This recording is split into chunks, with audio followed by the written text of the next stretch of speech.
ক্যাসেটটির শব্দ ধারণে এবং কম্পিউটারাইজ পরিস্ফুটনে mobile Monalisa and audio, Bagjola, Banshtala মোড়।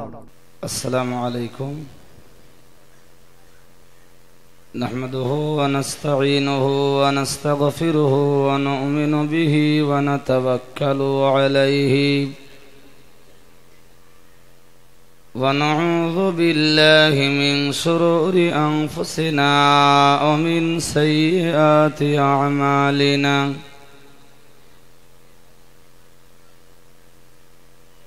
من يهده الله فلا مضل له ومن يضلله فلا هادي له.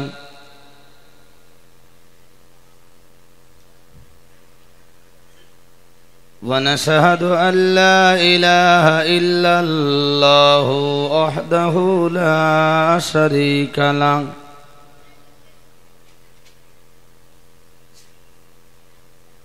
ونشهد أن سيدنا ونبينا وحبيبنا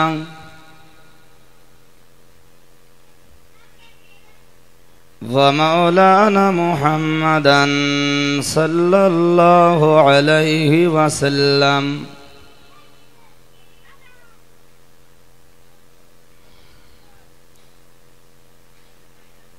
صلى الله عليه وسلم عبده ورسوله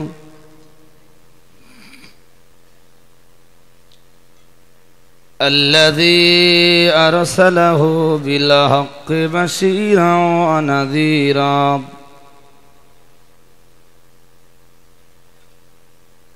وداعيا إلى الله بإذنه وسراجا منيرا.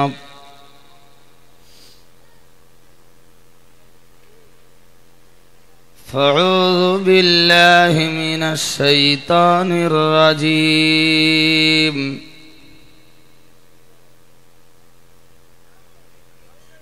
بسم الله الرحمن الرحيم.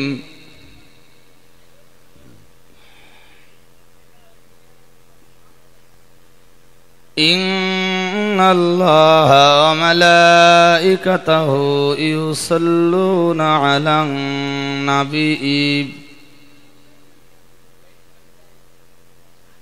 يا أيها الذين آمنوا صلوا عليه وسلموا تسليما. اللهم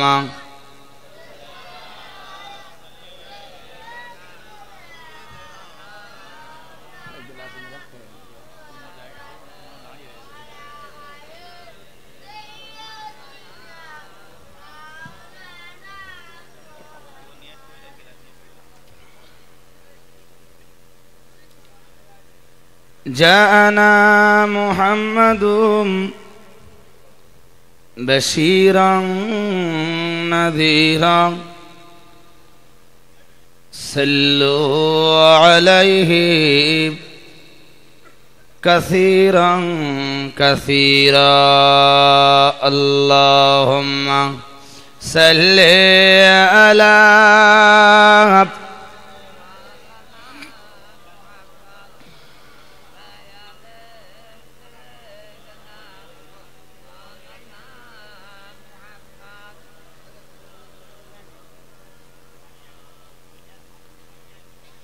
صلوا على محمد صلوا على صدر الأمين مصطفى ما جاء إلا رحمة للعالمين. اللهم صل على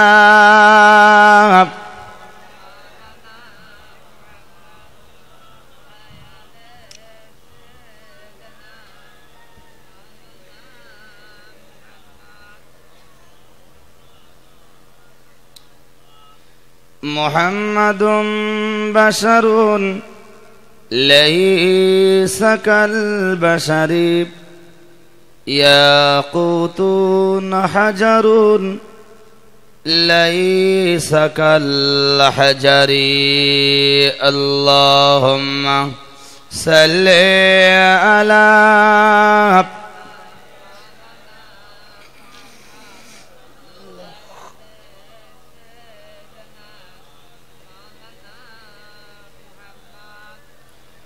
اللهم آمين ربنا ظلمنا أنفسنا وإن لم تغفر لنا وترحمنا لنكونن من الخاسرين রব্বুল আলামিন জীবনে কত গুনাহ কত পাপ করেছি তার কোনো আদাদ আর পরিসংখ্যা নাই। আজ রাত্রে এতগুলো মানুষ সমাবেত ভাবে তোমার দরবারে পাক পবিত্র হালাতে দুখানা করে খালি হাত উঠিয়েছি মাবুদ। মেহেরবানি করে মোদের জীবনের পাপ রাশিকে তুমি মার্জনা করে দাও।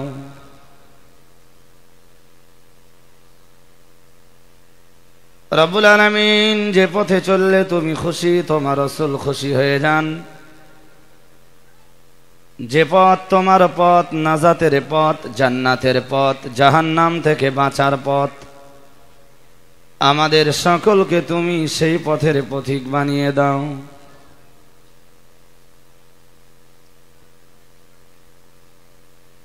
রব্বুল আলামিন পৃথিবীতে হক কথা যারা বলেন, হকের যারা সাহায্য করেন, সত্যের যারা মদদ করেন, সত্যের অতন্ত্র প্রহরী যারা, গায়বী ভাবে তাদের সকলের নসিবে তুমি মদদ কবুল করে নাও।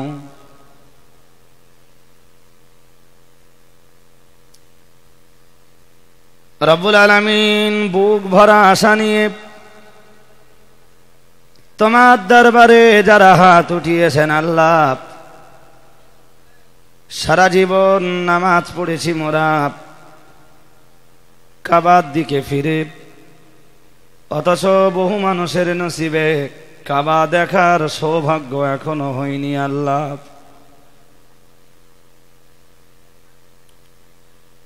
রব্বুল আলামিন তুমি ডাক না দিলে, তুমি আহ্বান না জানালে, তুমি তোমার মেহমান না বানালে তোমার কাবা দেখার সৌভাগ্য সারা জীবন আমাদের নসিবে হবে না আল্লাহ। আমার ভাইরা বাবাজিরা, জোয়ান যুবক বন্ধুরা, সারা জীবন যারা এখনো তোমার কাবা দর্শন করতে পারেননি, কাবার দিদার যাদের নসিবে জুটিনি, আল্লাহ একটা বার করে দিদারে কাবা তাদের সকলের নসিবে তুমি কবুল করে নাও। রব্বুল আলামিন যে নবী মদিনার সবুজ গম্বুজের তলায় শুয়ে উম্মতের জন্য কেঁদে কেঁদে চোখের পানিকে ভিজিয়ে ফেলছেন, হাসরের ময়দানে যে নবী আমাদের মতো গুনাহগার উম্মতদের জন্য বড় ব্যস্ত ত্রস্ত হয়ে পড়বেন, মাবুদ রে মেহেরবানি করে ওই নবীর রওজা আকদাসের ধারে দাঁড়িয়ে একবার করে আসসালাতু ওয়াসসালামু আলাইকা ইয়া রাসূলুল্লাহ বলে সালাত এবং সালামের নাজরানা পেশ করার তৌফিক সকলের নসিবে তুমি কবুল করে নাও। রব্বুল আলামিন ইসলামের জন্য সাহাবারা জীবন দিয়েছেন, অর্থ দিয়েছেন, বুকের টাটকা রক্ত তারা ঢেলে দিয়েছেন। ইসলামের জন্য মোরা কিছুই করতে পারিনি, কিছুই দিতে পারিনি আল্লাহ, তবে তোমার কাছে দাবি যতদিন বেঁচে আছি দুস্থ অসহায় অভাবক্লিষ্ট দরিদ্র যারা তাদের পাশে দাঁড়িয়ে সহযোগিতা করবার তৌফিক সকলের নসিবে তুমি কবুল করে নাও। রব্বুল আলামিন যেদিন মানুষের পাশে মোরা দাঁড়াতে পারবো না, যেদিন মানুষের খেদমত করতে পারবো না, মানুষের সহযোগিতা করতে পারবো না, আল্লাহ সেদিন পৃথিবীতে তুমি আর আমাদের বাঁচিয়ে রেখো না আল্লাহ। তোমার ইবাদত, তোমার বান্দেগী, তোমার উপাসনা, তোমার আরাধনার শক্তি যেদিন আমাদের দেহে থাকবে না, যেদিন নিজে সোজা হয়ে দাঁড়াতে পারবো না আল্লাহ, তখন তুমি বিশাল পৃথিবীতে আর আমাদের রেখে দিও না মাবুদ। আমাদের জীবনটাকে তোমার দিনের তরে, মানুষের খেদমতের তরে কবুল করে নাও। রব্বানা তাকাব্বাল দুআনা বিওয়াসিলাতিন নবী সাল্লাল্লাহু আলাইহি ওয়াসাল্লাম বিহুরমাতি হাযিহিল কালিমাতিত তাইয়্যিবাতি বিহাক্কি লা ইলাহা ইল্লাল্লাহ মুহাম্মাদুর রাসূলুল্লাহ।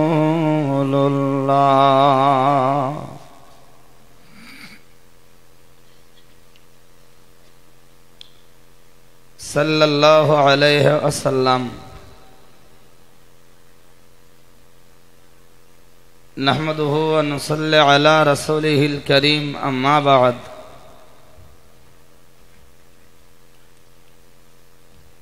আউযু বিল্লাহি মিনাশ শাইতানির রাজীম। বিসমিল্লাহির রহমানির রহিম।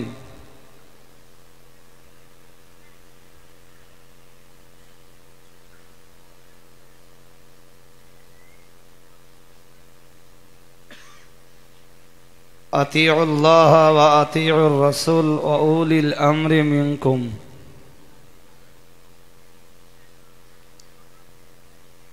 وقال النبي صلى الله عليه وسلم الله تعالى في عون عبده ما كان العبد في عون أخيه أو كما قال عليه الصلاة والسلام. আজকের মাহফিলের মাননীয়, বরণীয়, নির্বাচিত, নির্ধারিত, সর্বজন শ্রদ্ধেয় সাহেবে সাদার সভাপতি সাহেব,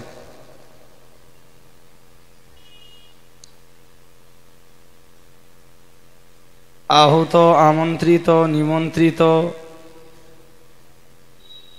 দিগার মোবাল্লিগিন হযরত,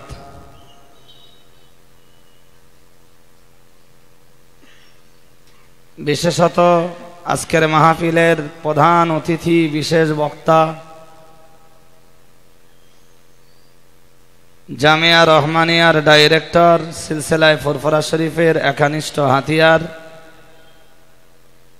বিশিষ্ট ইসলামী চিন্তাবিদ, পশ্চিমবঙ্গ সুন্নাতুল জামাত সংগঠনের সুপ্রিমো, মহামান্য মুফতি সাহেব হুজুর কেবলা,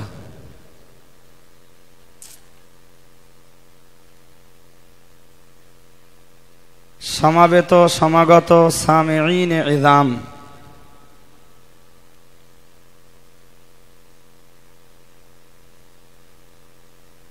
দূরে অবস্থিতা পর্দানাসীনা আম্মাজান ও বোনেরা,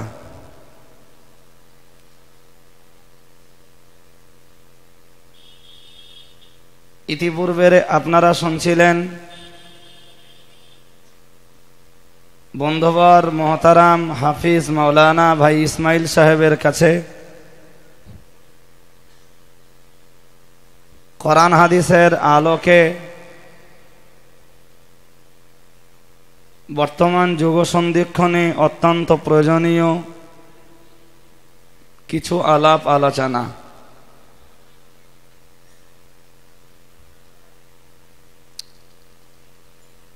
আমি এখানে আসবার আগে আর এখানে আসবার পরে বিভিন্ন জন বিভিন্ন রকম ওয়াজ করবার জন্যে আমাকে বলেছেন। যার যেটা মনে ভালো লেগেছে তিনি সে বিষয়ে বলবার জন্যে রিকোয়েস্ট করেছেন।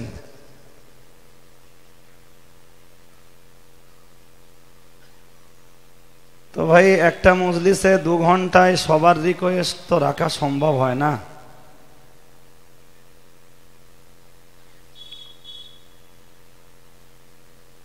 তবুও সবার কথাকে মাথায় রেখে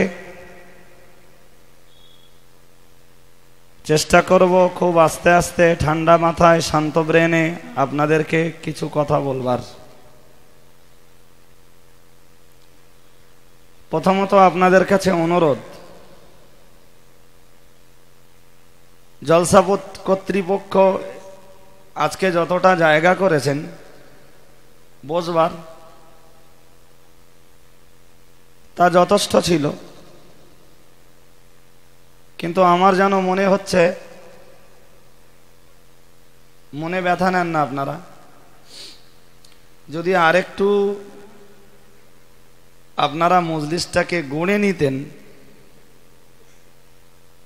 তাহলে পিছনের যেসব ভাইরা এখনো আসছেন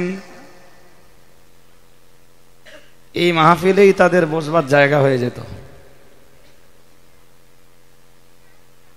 এর চেয়ে কম জায়গায় আরো বেশি শ্রোতা বসে। গরমের দিনে একটু কষ্ট হয়, শীতের সময় যত কাছাকাছি ঠাসাঠাসি করে বসা যায় তত ভালো। আপনাদের সবার কাছে আমি কারোবা সন্তান, কারোবা ভাই, কারোবা বন্ধুতুল্য,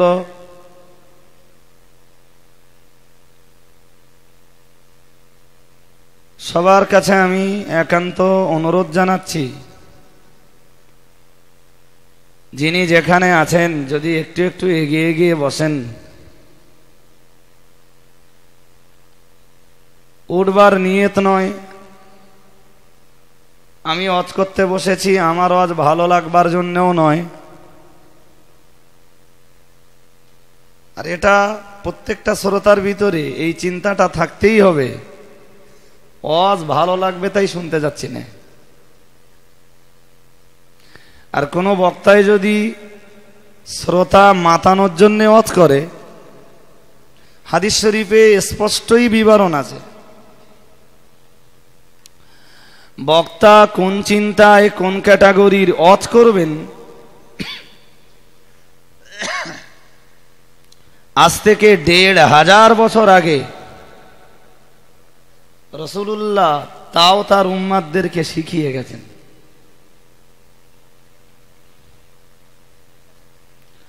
যদিও দেখেছি ১০০-র ভিতরে প্রায় ৯০ না বললে ৯৫% বললে খুব ভালোই হয়। ১৫০০ বছর আগে রাসূলুল্লাহ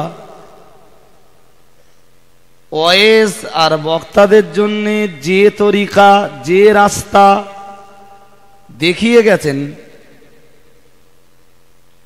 শতকরা অন্তত ৯৫ জনের পা অনেক আগেই পিছলে গেছে। কত বলেছি বলেন দিন? ৯৫% পা অনেক আগেই পিছলে গেছে। এবং আমি এই যে কথাটা আপনাদেরকে বললাম, এই কথাটার তত্ত্বভিত্তিক কোরআন এবং হাদিসের ব্যাখ্যা করে আপনাদের কাছে ছাড়িয়ে দিলে আশা করি সে কথাগুলো আপনারাও বুঝবেন। কিন্তু আমার আজকের বক্তব্য তা নয়।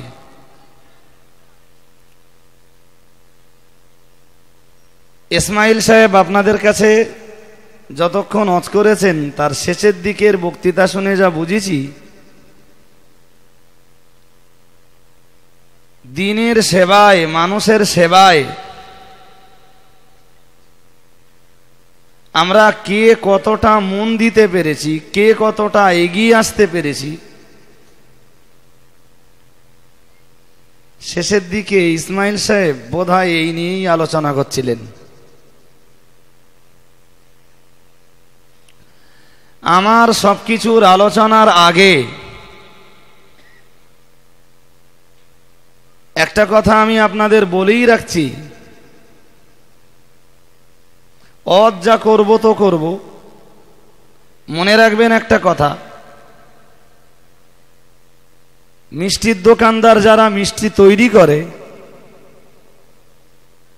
সাধারণত তাদের ঘরে মিষ্টির খুব বেশি কদর আর মর্যাদা থাকে না।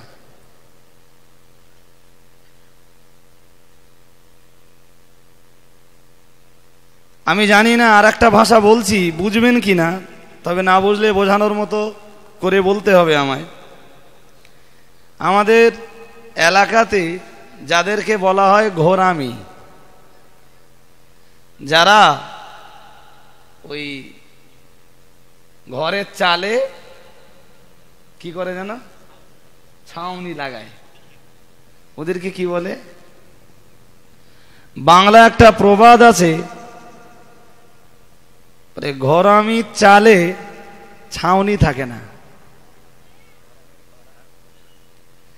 এই সমস্ত প্রবাদগুলো যে কেন, কারাই বা আবিষ্কার করেছিল এই প্রবাদগুলো আমি জানি না। এই প্রবাদগুলোর জন্মদাতা কারা আমি জানি না, তবে প্রবাদগুলো যে আমাদের বিরাট বিরাট কাজে লাগছে তা অতি বাস্তব। আমি একদম শেষের দিকে এসে ঠিক এই প্রবাদটাকেই আপনার বুঝিয়ে দেব ইনশাআল্লাহ। মক্কা শরীফ আর মদিনা শরীফ ঘুরে আমি এবছরেই যে অভিজ্ঞতা সঞ্চয় করেছি, সাহাবায়ে কেরাম রিদওয়ানুল্লাহি তাআলা আলাইহিম আজমাইন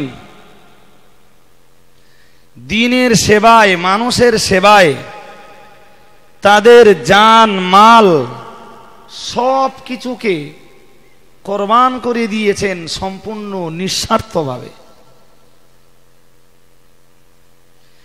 রসুল যখন তাদেরকে ডেকেছেন, যেভাবে ডেকেছেন, যার কানে যে পরিস্থিতিতে আওয়াজ পৌঁছেছে, তিনি ওই পরিস্থিতিতে ওই পরিবেশে রসুলুল্লাহর দরবারে হাজির হয়েছেন।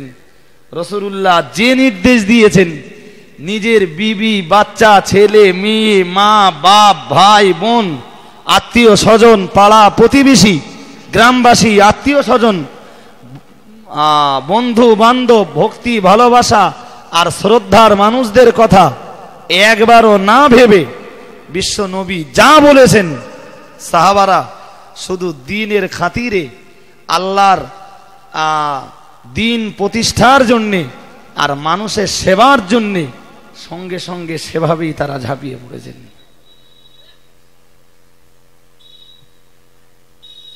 জি, আমাদের জীবনটা তো প্রায় কেটে গেল।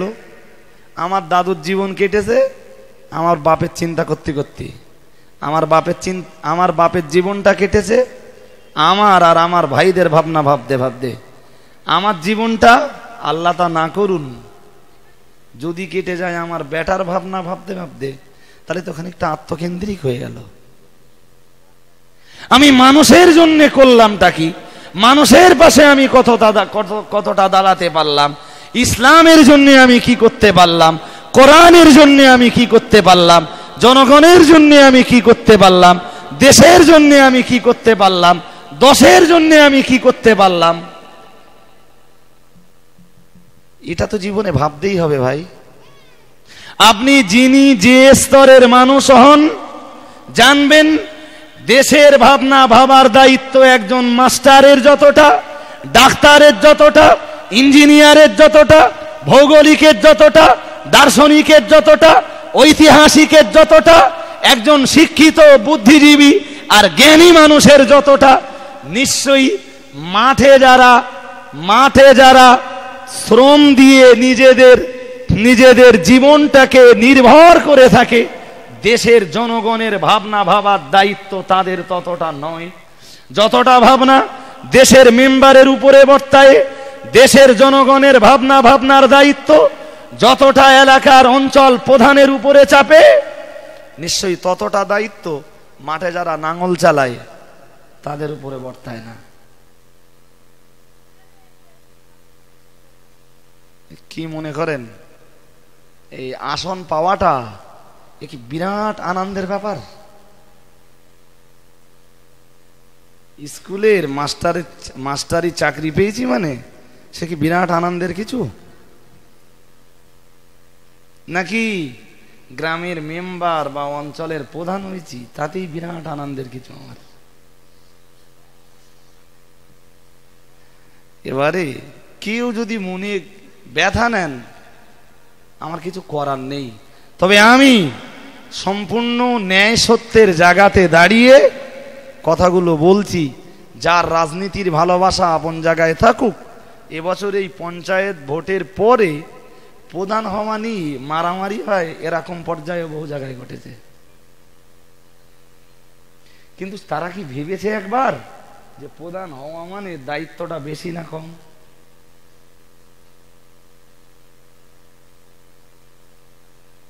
জনগণের জন্য কিছু করা লাগবে না নাকি? নিজের পেট আর নিজের পকেটটা পুজো হলেই এনাফ, যথেষ্ট। ভাইরা আমার মনে রেখে দিন, প্যারা নবী মুহাম্মদুর রাসূলুল্লাহ সাল্লাল্লাহু আলাইহি ওয়াসাল্লাম হাদিস মাখের ভিতরে জানিয়েছেন, ওগো দুনিয়ার মানুষ মনে রাখো, আমি মুহাম্মদুর রাসূলুল্লাহ সাল্লাল্লাহু আলাইহি ওয়াসাল্লাম বলছি, কুল্লুকুম রাঈন ওয়া কুল্লুকুম মাসউলুন আন রাইয়াতিহি। আমার আল্লাহর নবী জানিয়েছেন, ওগো দুনিয়ার মানুষ মনে রাখো, তুমি যে যোগ্যতার, যে চেয়ারের, যে আসনের মানুষ হও না কেন, কুল্লুকুম রাঈন। আমার আল্লাহর নবী জানিয়েছেন, আল্লাহ পাকের হাবিব জানিয়েছেন, তুমি আল্লাহ পাকের বিচারে একজন রাখাল। তুমি মাস্টার হও, ডাক্তার হও, তুমি দার্শনিক হও আর ইঞ্জিনিয়ার হও, তুমি ঐতিহাসিক হও আর ভৌগোলিক হও আর ব্যাকরণবিদ হও, আলেম হও, হাফেজ হও, মাওলানা হও, তুমি দুনিয়ায় যে স্তরের মানুষ হও না কেন, আমি আল্লাহ পাকের নবী বললাম, আল্লাহ পাকের বিচারে তো তুমি দুনিয়ার একজন রাখাল।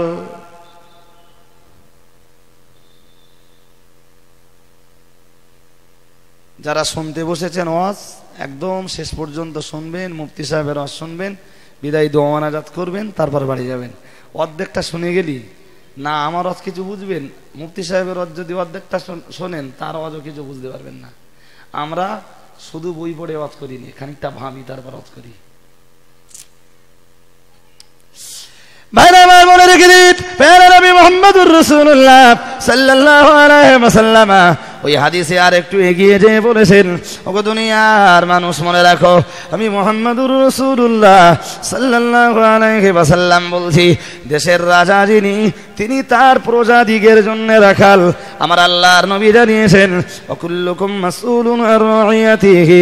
আর মহান আল্লাহ পাক রব্বুল আলামিন, আল্লাহ পাক রব্বুল আলামিন যাকে যতটা দায়িত্ব দুনিয়ায় দিয়েছেন, তিনি সেই দায়িত্ব কতটা পালন করেছেন সে ব্যাপারে মহান আল্লাহর কাছে হাসরের ময়দানে তাকে জবাবদিহি করা লাগবে।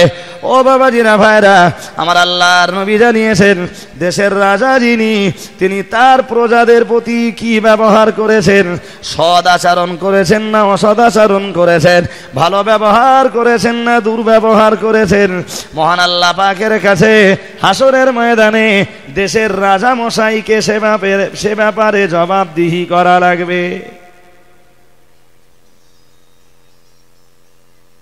ভারতবর্ষে তো বিভিন্ন জাতির বাস, কোন জাতিরে তুমি কোন চোখে দেখেছো? কোন জাতির প্রতি তুমি পক্ষপাতিত্ব করেছো কিনা, আপন কোলে ঝোল লাগিয়েছো কিনা, আল্লাহর কাছে জবাব দিতে হবে, তৈরি হও। তুমি রাজা, দেশের প্রধানমন্ত্রী আর মুখ্যমন্ত্রী বলে, পুলিশ প্রশাসন আর ফোর্স সব তোমার হাতে বলে যা ইচ্ছা তাই করবা, জবাব তোমাকেও সেই মালিক মাওলা রব্বুল আলামিন আল্লাহর কাছে দিতেই হবে। তুমি তাদের রাখাল, তুমি দেশের প্রধানমন্ত্রী নাও, তুমি রাজ্যের মুখ্যমন্ত্রী নাও, তুমি এমএলএ আর এমপি নাও, তোমাকে জানা দরকার দেশের যত জনগণ তোমাকে ভোট দিয়েছে বা সেই এরিয়াতে যত জনগণের বসবাস, তুমি তাদের জন্য রাখাল। তোমার তো এমএলএ এর মর্যাদা দিচ্ছি আমরা, কিন্তু আসলে তুমি আমাদের রাখাল।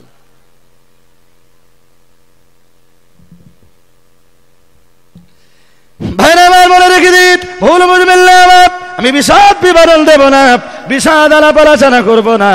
ও বাবাজিরা ভাইরা, আমরা যাদেরকে এমএলএ বানিয়েছি, আমাদের এলাকার এমএলএরা আমাদের সুখ দুঃখের কতটা ভাগিদার হয়েছেন, আমাদের পাশে কতটা দাঁড়িয়েছেন, আমাদের সুখ সুবিধা তিনি কতটা দেখেছেন, আমাদের উত্থান পতনে, আমাদের সফলতার ব্যর্থতায় তিনি কতটা আমাদের পাশে দাঁড়িয়েছেন, আমাদের উন্নতি আর আমাদের অবনতির ভাবনা তিনি কতটা ভেবেছেন, কতটা বিবেচনা করেছেন। মহান আল্লাহ পাক রব্বুল আলামিনের কাছে হাসরের ময়দানে সে ব্যাপারে জবাব দেওয়া লাগবে।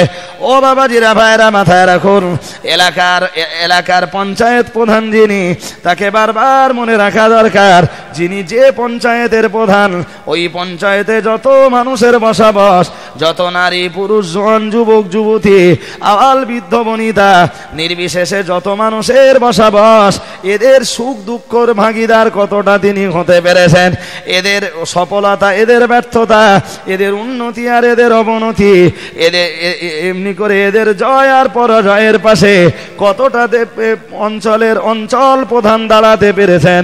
মহান আল্লাহ পাক রব্বুল আলামিন সে ব্যাপারে অঞ্চল প্রধানকে হাসরের মাঠে জিজ্ঞাসা করবেন। এখন অঞ্চল প্রধান যদি আল্লাহর কাছে জবাব দিতে পারে তো কপাল ভালো, অন্যথায় অঞ্চল প্রধানেরও সেদিন নিষ্কৃতি মিলবে না।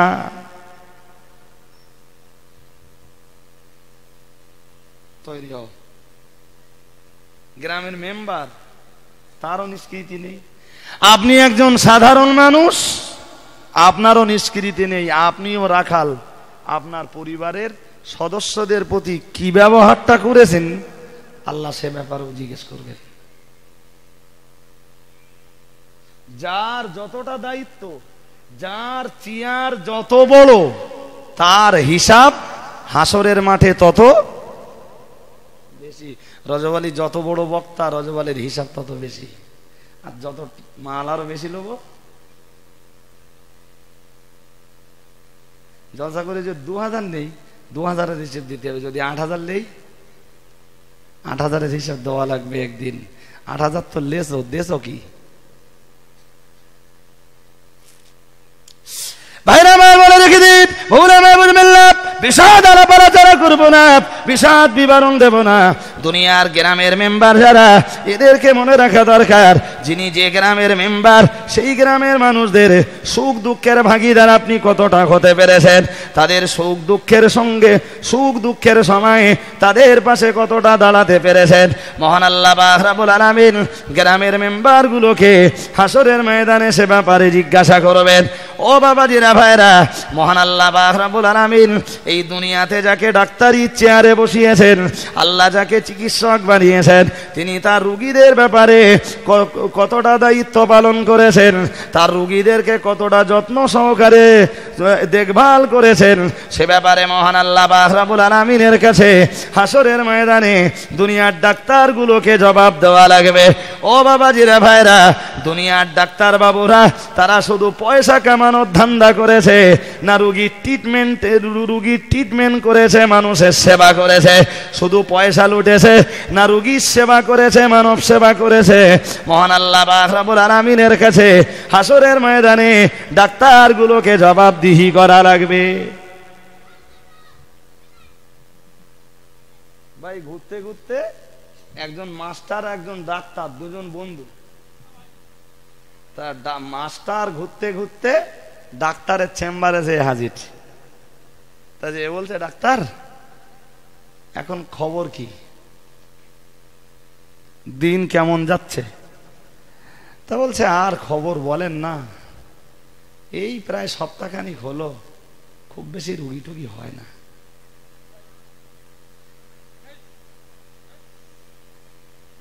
সত্যি সত্যি কেউ ডাক্তার? কথা আপনারা এখনো বুঝতে পারেন এর ভেদ। যে ডাক্তারের জবান দিয়ে বেরিয়েছে, এক সপ্তাহ প্রায় কেটে গেল, রুগী খুব ভালো আসে না, সত্যি সত্যি কি ও ডাক্তার? রুগী ওর চেম্বারে ভর্তি হয়ে গেলি খুব ভালো হয়, তার মানে দেশের জনগণের যত বেশি রোগ হবে ও তত মঙ্গল। ও দোয়া করে কিনা আমার সন্দেহ হয়। হাসতেছেন কেন? ও যদি ওই কথাটা বলতে পারে, ও দোয়া করে না, আমি কি করে বিশ্বাস করব? ডাক্তারের তো কামনা হওয়া উচিত ছিল এটাই, আল্লাহ দেশের জনগণকে এতটা সুস্থ করো, দেশের জনগণকে এতটা ভালো রেখে দাও যে আমার মতো ডাক্তারের চেম্বারে যেন না আসতে হয়, আর ওষুধের ফ্যাক্টরিগুলো যেন বন্ধ হয়ে যায়, মানুষ সুস্থ থাক। আল্লাহ তুমি আমারে দুনিয়ায় পাঠিয়েছো, আমার এই চিকিৎসার উপরে রেজেকের ভরসা না, আমার ভরসা শুধু তোমার উপরে। তুমি যখন দুনিয়ায় আমার পাঠিয়েছো, নিশ্চয়ই যে কদিন দুনিয়ায় থাকবো তুমি আমার খাওয়াবে। ভাই এ কথা আমার ঠিক না ভুল? আমার ভরসা কি চাকরির উপরে হওয়া উচিত, না ওয়াজ করতেছি এর উপরে আমার রেজেকের ব্যাপারে নির্ভরশীল হওয়া উচিত? হ্যাঁ, আপনার দোকান রয়েছে, কিসের উপরে নির্ভরশীল হবেন? দোকানের উপরে না আল্লাহর উপরে? আজকে দোকান আছে, কালকে থাকবে না, সেদিন আপনার রেজেক দেবে কে? আজকে ব্যবসায় লাভ আছে, কালকে লস হবে, সেদিন আপনাকে খেতে দেবে কে? ভাইরা আমার বলে রেখে দিন, মহান রব্বুল আলামিন আল্লাহ কোরআন শরীফের ভিতরে জানিয়েছেন, হে দুনিয়ার মানুষ মনে রাখো, আমি আল্লাহ পাক রব্বুল আলামিন বললাম, ওয়া আলাল্লাহি ফালিয়াতাওয়াক্কালিল মুমিনুন। আমার আল্লাহ পাক রব্বুল আলামিন জানিয়ে দিয়েছেন, না না না না না, কোন মুমিনের রিজিকের ভরসা কখনো দোকানের উপরে হতে পারে না, ইট ভাটার উপরে হতে পারে না। আমার আল্লাহ পাক রব্বুল আলামিন জানিয়েছেন, তার ব্যবসা বাণিজ্যের উপরে হতে পারে না, তার ডাক্তারি অথবা মাস্টারির উপরে ভরসা হতে থাকতে পারে না, তার গাড়ির উপরে ভরসা থাকতে পারে না। আমার আল্লাহ পাক রব্বুল আলামিন জানিয়েছেন, ওয়া আলাল্লাহি ফালিয়াতাওয়াক্কালিল মুমিনুন। দুনিয়ার ঈমানওয়ালা মানুষ যারা, তারা কেবলমাত্র আল্লাহর উপরে নির্ভরশীল হবে। না না না না না, সে তার চাকরির উপরে নির্ভরশীল হতে পারবে না, সে তার ব্যবসা বাণিজ্য দোকানপাটির উপরে, ইট ভাটার জলকরের ব্যবসার উপরে নির্ভরশীল হতে পারবে না। আমার আল্লাহ পাক রব্বুল আলামিন জানিয়েছেন, ঈমানওয়ালা মানুষ যারা, তাদেরকে আল্লাহর উপরে নির্ভরশীল হতে হবে। ও বাবাজিরা, ভাইরা, সুতরাং আমি আপনার কাছে বলতে চাইছিলাম, গোড়ার কথায় আবার ফিরে চলুন।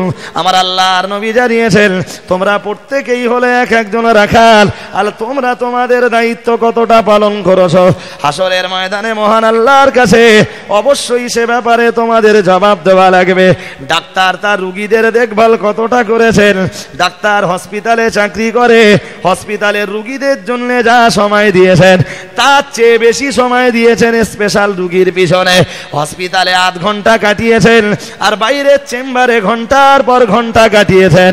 ও বাবাজিরা, ভাইরা, হসপিটালের এখনো ডাক্তারগুলি, এরা দুনিয়ার মানুষের চোখকে ফাঁকি দিতে পারবে, কিন্তু মহান আল্লাহর কাছে একদিন এদেরকে জবাবদিহি করা লাগবে। আপনি ডাক্তার বাবুর কাছে গেছেন, ডাক্তার আপনার সুবিধা অসুবিধা বুঝবার পরে আপনার প্রেসক্রিপশনে ওষুধ লিখবার আগে চিন্তা ভাবনা করছেন কোন ওষুধটা দেওয়া যায়। 1.5 টাকা দামের একটা ট্যাবলেট দিলে ভালো হয়ে যায়, 52 টাকা দামের ট্যাবলেট লিখে দিয়ে আপনার মতো গরিব মানুষকে ভুগিয়েছে কিনা, এ ব্যাপারেও মহান আল্লাহর কাছে ডাক্তারকে জবাব দিতে হবে।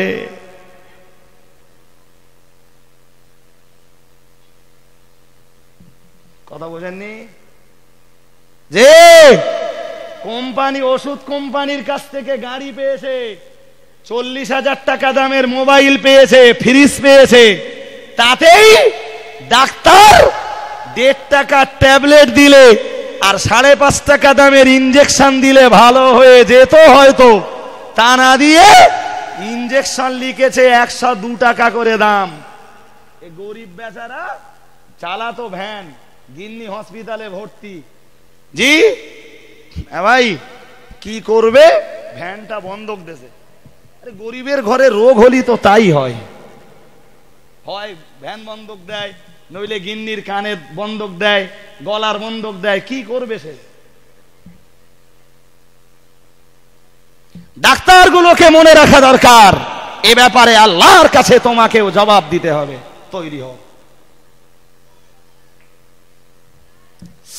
ভাইরা, আমার মনে রেখে দিন, বলতে বলতে অনেক দূর চলে এসেছি। ও বাবাজিরা ভাইরা, আমি আপনার কাছে ওয়াজ করতে বসেছি। কি ওয়াজ আপনাদের কাছে করব? কোরআন হাদিসের সঠিক ব্যাখ্যা করব, নির্ভুল ব্যাখ্যা করব না অপব্যাখ্যা করব? ও বাবাজিরা ভাইরা, আমি ইচ্ছা করলে কোরআন হাদিসের নির্ভুল ব্যাখ্যা আপনাদের কাছে করে যেতে পারি। আল্লাহ ক্ষমতা দিলে আমি সঠিক ব্যাখ্যা আপনাদের কাছে করে যেতে পারি, আবার আপনাদের কাছে অপব্যাখ্যা দিয়ে যেতে পারি। কিন্তু আমায় মনে রাখা দরকার, এই 2 ঘন্টার জন্য আপনাদের কাছে ওয়াজ করতে বসেছি। মহান আল্লাহ পাক রব্বুল আলামিন এই 2 ঘন্টার জন্য আমাকে আপনাদের জন্য রাখাল বানিয়ে দিয়েছেন। সুতরাং আপনাদের দায়িত্ব কতটা পালন করেছি সে ব্যাপারে মহান আল্লাহর কাছে হাসরের ময়দানে আমাকে জবাবদিহি করা লাগবে। মসজিদের ইমাম সাহেব যিনি, না না না না না, দুনিয়ার ইমাম সাহেবদের মনে রাখা দরকার শুধু জুমা নামাজ পড়ানো, 5 ওয়াক্ত নামাজ পড়ানো, মানুষ মারা গেলে কাফনের কাপড় পরানো, জানাজা নামাজ পড়ানো, আত্মাকে দাফন করিয়ে দেওয়া, আর জুমার দিনে খুতবা পড়া, নামাজ পড়ানো, বক্তৃতা দেওয়া, এতেই ইমাম সাহেবের দায়িত্ব শেষ নয় গো। ইমাম সাহেবের আন্ডারে যত মুক্তাদি রয়েছে, ওই মহল্লায় যত মুসলমানের বসবাস, একটা মুসলমান যদি জাহান্নামে যায়, কিয়ামতের দিন ইমাম সাহেবকে মহান আল্লাহর কাছে সে ব্যাপারে জবাবদিহি করা লাগবে। ও ভাইরা আমার, মাথায় রাখুন, ইমাম সাহেব হলেন তার মুক্তাদিদের রাখাল। সুতরাং মুক্তাদিদের সুখ দুঃখের দায়ভার কতটা তিনি বহন করেছেন, কতটা তিনি মুক্তাদিদের সুখ দুঃখের পাশে দাঁড়াতে পেরেছেন, মুক্তাদিদের জয় এবং পরাজয়, সফলতা ব্যর্থতা, উন্নতি অবনতির কতটা পাশে দাঁড়াতে পেরেছেন, সে ব্যাপারে ইমামকে আল্লাহর কাছে জবাব দিতে হবে। কারণ হলো এটাই, মহান আল্লাহ পাক রব্বুল আলামিন দুনিয়ার মসজিদের ইমাম যারা, তাদেরকে তার মুক্তাদিদের জন্য রাখাল বানিয়ে দিয়েছেন। ও ভাইরা আমার, মাথায় রাখুন, আমি আপনার কাছে বলতে বলতে অনেক দূর চলে এসেছি, আমি আপনার কাছে বর্ণনা দিতে দিতে অনেক দূর চলে এসেছি। সুতরাং এক কথায় আপনাকে বুঝে ফেলতে হবে, যিনি যে স্তরের মানুষ, যে যোগ্যতার মানুষ, অবশ্যই সে ব্যাপারে মহান আল্লাহর কাছে হাসরের ময়দানে জবাব দেওয়া লাগবে। ও বাবাজিরা ভাইরা, মনে করুন আমি স্কুলের মাস্টার, আমি স্কুলের মাস্টার, আমি স্কুলের দায়িত্ব কতটা পালন করেছি, আমার ছাত্র ছাত্রী যারা, তাদের লেখাপড়া ব্যাপারে কতটা যত্নবান হয়েছি, এবং তাদের আদর্শ গঠনের ব্যাপারে আমি কতটা ভূমিকা পালন করেছি, মহান আল্লাহ পাক রব্বুল আলামিনের কাছে দুনিয়ার মানুষ জবাব নাই বানেবার হোক, আল্লাহর কাছে মাস্টার মহাশয়কে জবাব দেওয়া লাগবে। এখন মাস্টার মশাই যদি যথার্থ ভূমিকা পালন করে থাকেন তো কপাল ভালো, অন্যথায় হাসরের ময়দানে স্কুলের মাস্টার মশাইগুলো পর্যন্ত নিষ্কৃতি পাবে না।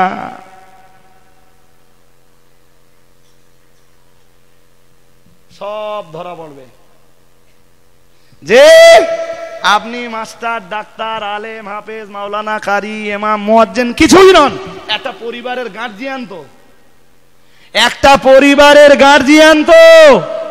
ওই পরিবারের সদস্যদের প্রতি আপনি কি ব্যবহার করেছেন, কি আচরণ করেছেন, তাদের আদব শিষ্টাচারের প্রতি আপনি কতটা লক্ষ্য রেখেছেন, তাদের ধার্মিকতার জীবন গঠনে আপনি কতটা ভূমিকা পালন করেছেন, সে ব্যাপারে আল্লাহর কাছে আপনাকে জবাব দিতে হবে। তৈরি হন ভাই। সুতরাং এই বড় বড় আসন মোটেই ভালো না, বলো, আমার বিরাট ভয় হয়, জানেন না, বিরাট ভয় হয়। আমারে প্রায় জিজ্ঞেস করে হ্যান্ডবিলে নাম দেবে, তাই বলে হুজুর কি নাম দেবো, আপনার নামের আগে কি লিখতে হবে না, কিচ্ছু লিখতে হবে না, লিখবেন মোহাম্মদ রজব আলী, ব্যাস, দ্যাট ইজ এনাফ, ওই যথেষ্ট। যে কিচ্ছু জানে না, আমাদের দেশের কিছু জলসা কমিটি তারে তুলতে তুলতে একদম চতুর্থ আসমানে তুলে দিয়েছে। সারা জীবন মাদ্রাসার চৌকাঠ ডিঙায়নি, তারে তুলে দিয়েছে, তার দিতে দিতে দিতে দিতে আল্লামা লকাব দিয়েছে, সেও একদম ফুলে বেলুন হয়ে গেছে, একবার প্রতিবাদও করলো না।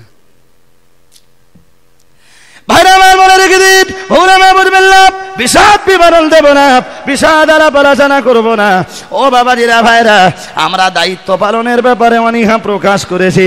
না না না না না, আমরা আমাদের নিজস্ব দায়িত্ব পালন করিনি, আমরা আমাদের কর্তব্যগুলিকে পালন করিনি গো।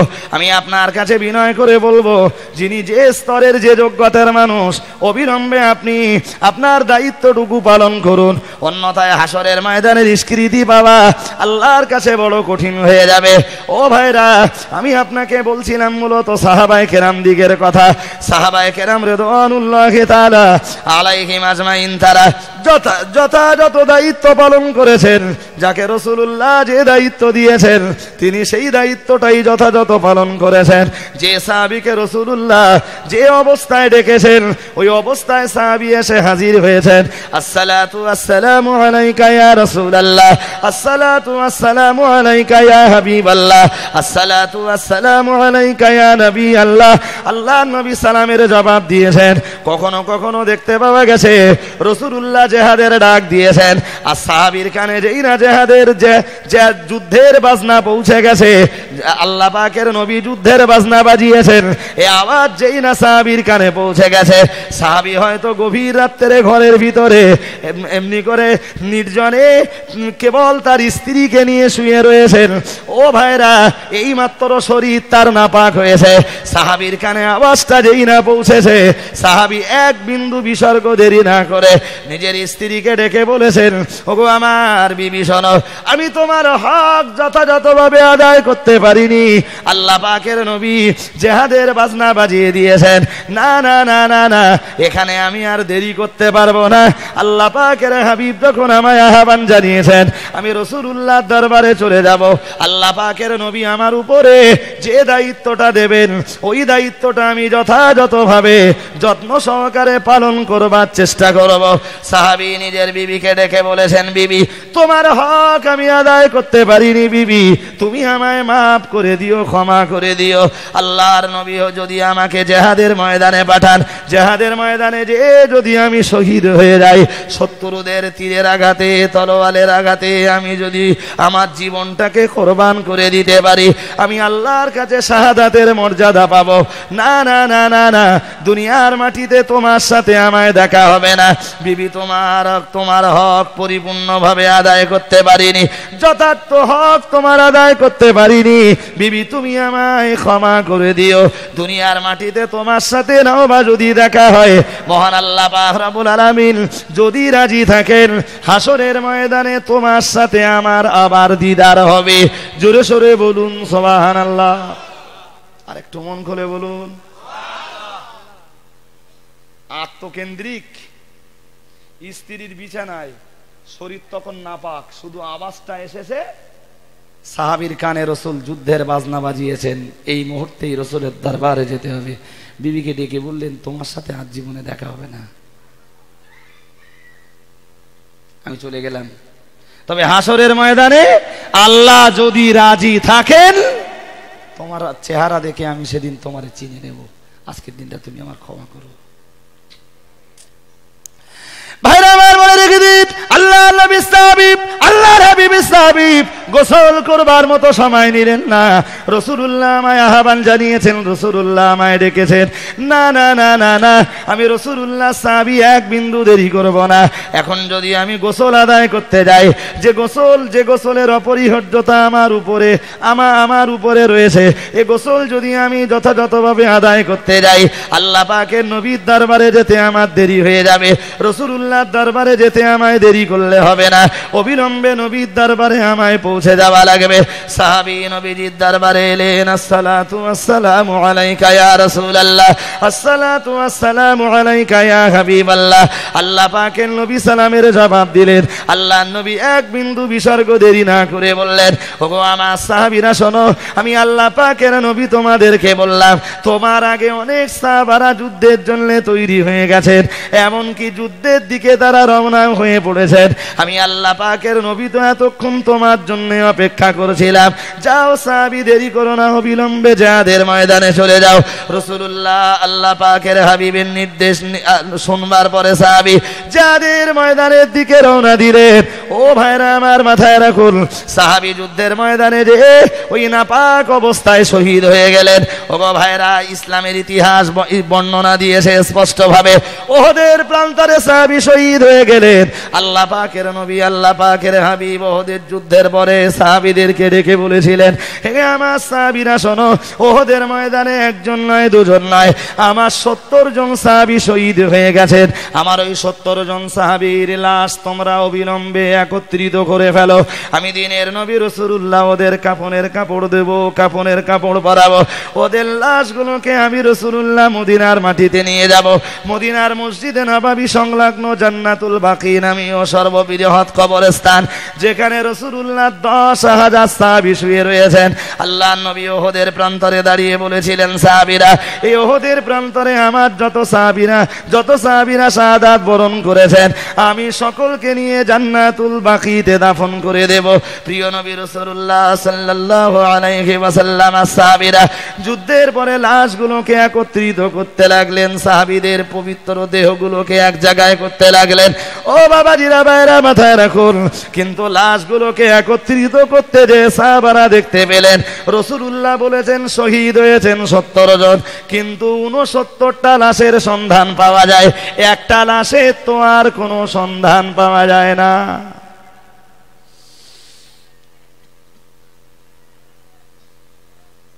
সাহাবারা নবীজিকে বললেন, হুজুর 69টা পাচ্ছি, একটা বাকি। নবীজি বললেন, একটা বাকি? বলল, জি হুজুর, একটা বাকি। রাসূল বললেন, পাহাড়ের পিছন দিকে যে একটু খুঁজে দেখো, পাওয়া যায় কি। ভাইরা আমার, মনে রেখে দিন, প্যারা নবী মুহাম্মদুর রাসূলুল্লাহ সাল্লাল্লাহু আলাইহি ওয়াসাল্লাম সাহাবীরা এক বিন্দু দেরি না করে পাহাড়ের পিছন দিকে চলে গেলেন। ওহদ পাহাড়ের পিছন দিকে যেয়ে দেখতে পেলেন আল্লাহ পাকের নবীর একজন সাহাবীর পবিত্র দেহ সেখানে পড়ে রয়েছে। আল্লাহর নবী সাহাবীরা আরো যখন ওই দেহ মোবারকটির কাছাকাছি হয়ে গেলেন, দেখতে পেলেন কোন মানুষ গোসল করে উঠলে, কোন মানুষ এই মাত্র গোসল করে উঠেছে। না না না না না, গায়ের পানি তখনও পর্যন্ত মুছে ফেলা হয়নি, তার শরীর থেকে যেমন পানি টপকে টপকে মাটিতে পড়ে, আল্লাহ পাকের নবীর ওই সাহাবীর শরীর থেকে পানি তেমন টপকে টপকে পড়ছিল। সাহাবায়ে কেরাম রিদওয়ানুল্লাহি তাআলা আলাইহিম আজমাইন আশ্চর্য হয়ে গেলেন। আজ আমরা যে চিত্র দেখেছি, জীবনে কোনো জিহাদের ময়দানে কখনো এরূপ চিত্র দেখিনি। আল্লাহর নবীর সাহাবীদের ভিতরে এনার লাশ আমরা খুঁজে খুঁজে পাচ্ছিলাম না। রাসূলুল্লাহ আমাদেরকে সন্ধান দিলেন, পাহাড়ের পিছনের দিকটা খুঁজবার জন্য আমাদের প্রতি নির্দেশ দিলেন। আমরা পাহাড়ের পিছনের দিকে চলে গেলাম, যে দেখতে পেলাম রাসূলুল্লাহ সাহাবীর লাশ পড়ে রয়েছে, আল্লাহর নবীর সাহাবীর পবিত্র দেহটি পড়ে রয়েছে। আর তার শরীর থেকে মানুষ গোসল করে উঠলে যেমন পানি টপকে টপকে জমিনে পড়তে থাকে, সেইভাবে পানি টপকে টপকে জমিনে পড়ছে। আল্লাহর নবী সাহাবারা লাশ পাকড়াও করে নিয়ে, সাহাবীর পবিত্র দেহটা পাকড়াও করে নিয়ে দয়ার নবী রাসূলুল্লাহ দরবারে এলেন, আল্লাহর হাবিবের দরবারে এলেন। আসসালাতু ওয়াসসালামু আলাইকা ইয়া রাসূলুল্লাহ, আসসালাতু ওয়াসসালামু আলাইকা ইয়া হাবিবাল্লাহ। হুজুর, আপনার সাহাবীর লাশ আমরা খুঁজে পাচ্ছিলাম না, আপনার নির্দেশ মতো পাহাড়ের পিছন দিকে চলে গেলাম, যে দেখতে পেলাম সাহাবীর পবিত্র দেহটা পড়ে রয়েছে। ইয়া রাসূলুল্লাহ, ইয়া হাবিবাল্লাহ, হুজুর, কিন্তু আমরা নতুন একটা চিত্র দেখেছি। হুজুর, 69 জন সাহাবীর লাশ একত্রিত করেছি, কোন শরীর থেকে কোন দেহ থেকে আমরা পানি টপকে টপকে পড়তে দেখলাম না, কিন্তু এই লাশটা থেকে আমরা টাটকা পানি কেন টপকে টপকে টপকে টপকে পড়তে দেখলাম। দিনের নবী রাসূলুল্লাহ সাল্লাল্লাহু আলাইহি ওয়াসাল্লাম আল্লাহর নবী কথা বলবার আগে চোখের পানি ফেললেন, নবী আমার কেঁদে ফেললেন। এ আমার সাহাবীরা, আসল ব্যাপারটা তোমরা জানো না। আমার এই সাহাবী হানজালা এর কানে যখন আওয়াজ পৌঁছে গিয়েছিল, আমি রাসূলুল্লাহ জিহাদের বাজনা বাজিয়ে দিয়েছি। আমার সাহাবী স্ত্রীকে নিয়ে তখনও শুয়েছিলেন, শুধু আওয়াজটা পৌঁছে গেছে, আওয়াজটা কানে চলে গেছে, আল্লাহ নবী যুদ্ধের বাজনা বাজিয়েছেন। আমার সাহাবী এক বিন্দু দেরি না করে, গোসল করলে দেরি হয়ে যাবে, সাহাবী গোসল না করে আমি রাসূলুল্লাহ আমার দরবারে চলে এলেন। আমি দিনের নবী জিহাদের ময়দানে পাঠিয়ে দিলাম। আমার সাহাবী গোসল করবার মতো সময় পাননি। দুনিয়ার যেসব মানুষেরা আল্লাহর দিন কায়েমের জন্য, ইসলাম কায়েমের জন্য যারা শহীদ হয়ে যান, ইসলামের জন্য, কোরআনের জন্য যারা শহীদ হয়ে যান, তাদের লাশকে গোসল দেওয়া হয় না। ওই অবস্থায় ওই রক্তাক্ত দেহে কাফন পরিয়ে তাদেরকে জানাজা পড়ে দাফন করে দেওয়া হয়। এ আমার সাহাবীরা, সেই সূত্রে আমার সাহাবী হানজালার দেহটা ছিল অপবিত্র, নাপাক।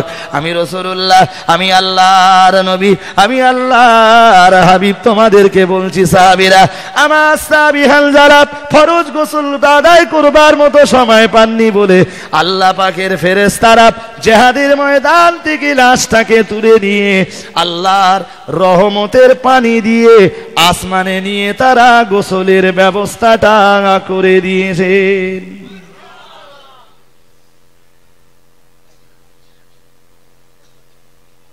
আপনি জানেন ওহদের ময়দানে যেদিন গেছি আমরা, একদিন সকালবেলা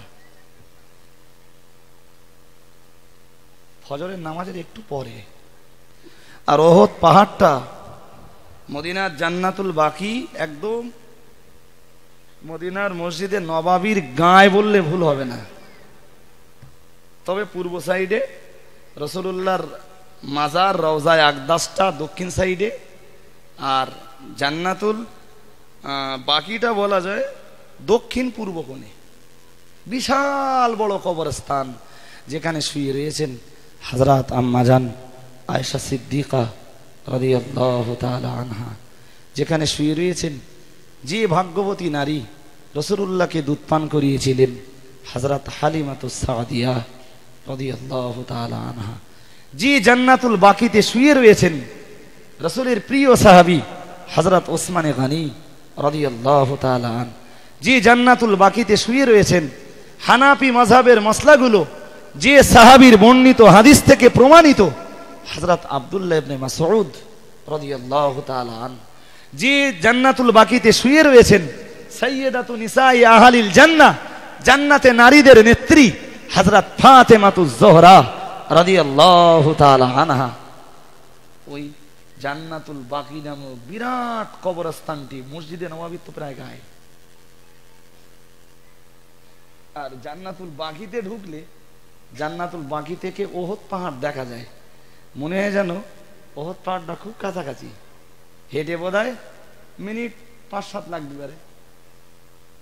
কিন্তু জান্নাতুল বাকি থেকে বেরিয়ে যদি গাড়ি চাপা হয়, অন্তত 3.5-4 কিলোমিটার রাস্তা যাওয়ার পরে তারপরে ওহদ পাহাড়।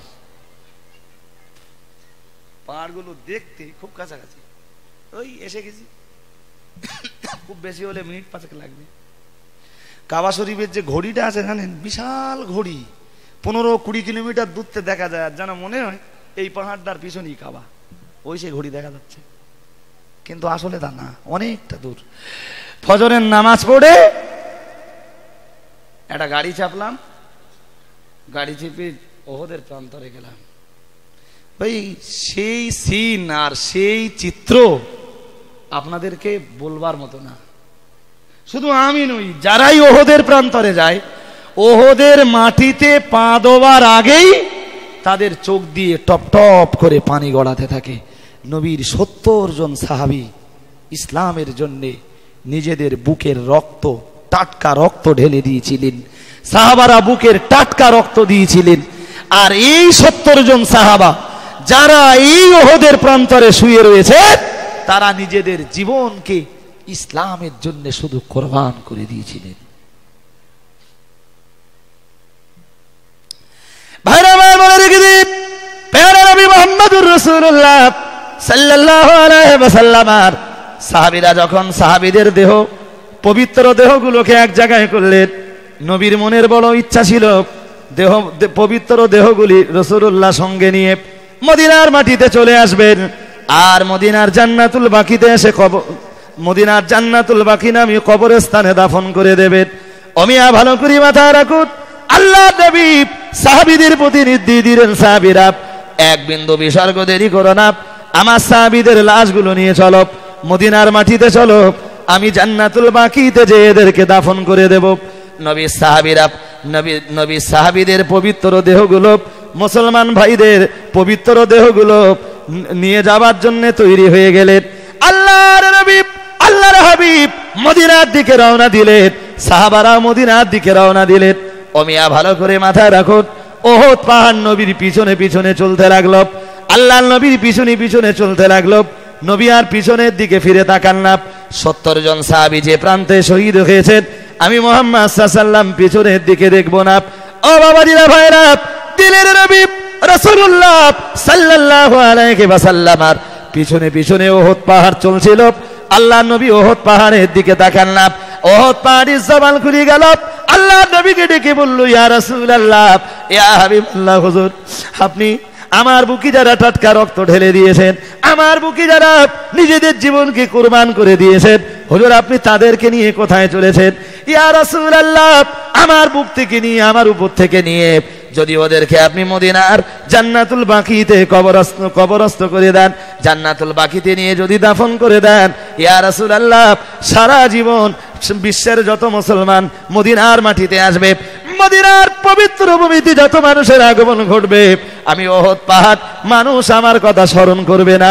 ইয়া রাসূলুল্লাহ, ইয়া হাবিবাল্লাহ, ভালোবাসি আমি ওহদ পাহাড়, আপনাকে বড় ভালোবাসি, ভালোবাসি আমি আপনার সাহাবীদেরকে বড় ভালোবাসি, বিশ্বের মুসলমানদেরকে বড় ভালোবাসি। ইয়া রাসূলুল্লাহ, আপনার কাছে আমার দাবি, আপনি আমার বুকে যারা রক্ত ঢেলে দিয়েছে, জীবন দিয়েছে, হুজুর তাদেরকে নিয়ে আপনি মদিনার জান্নাতুল বাকিতে দাফন করে দেবেন না। হুজুর আমার বুকে তাদেরকে দাফন করে দেন।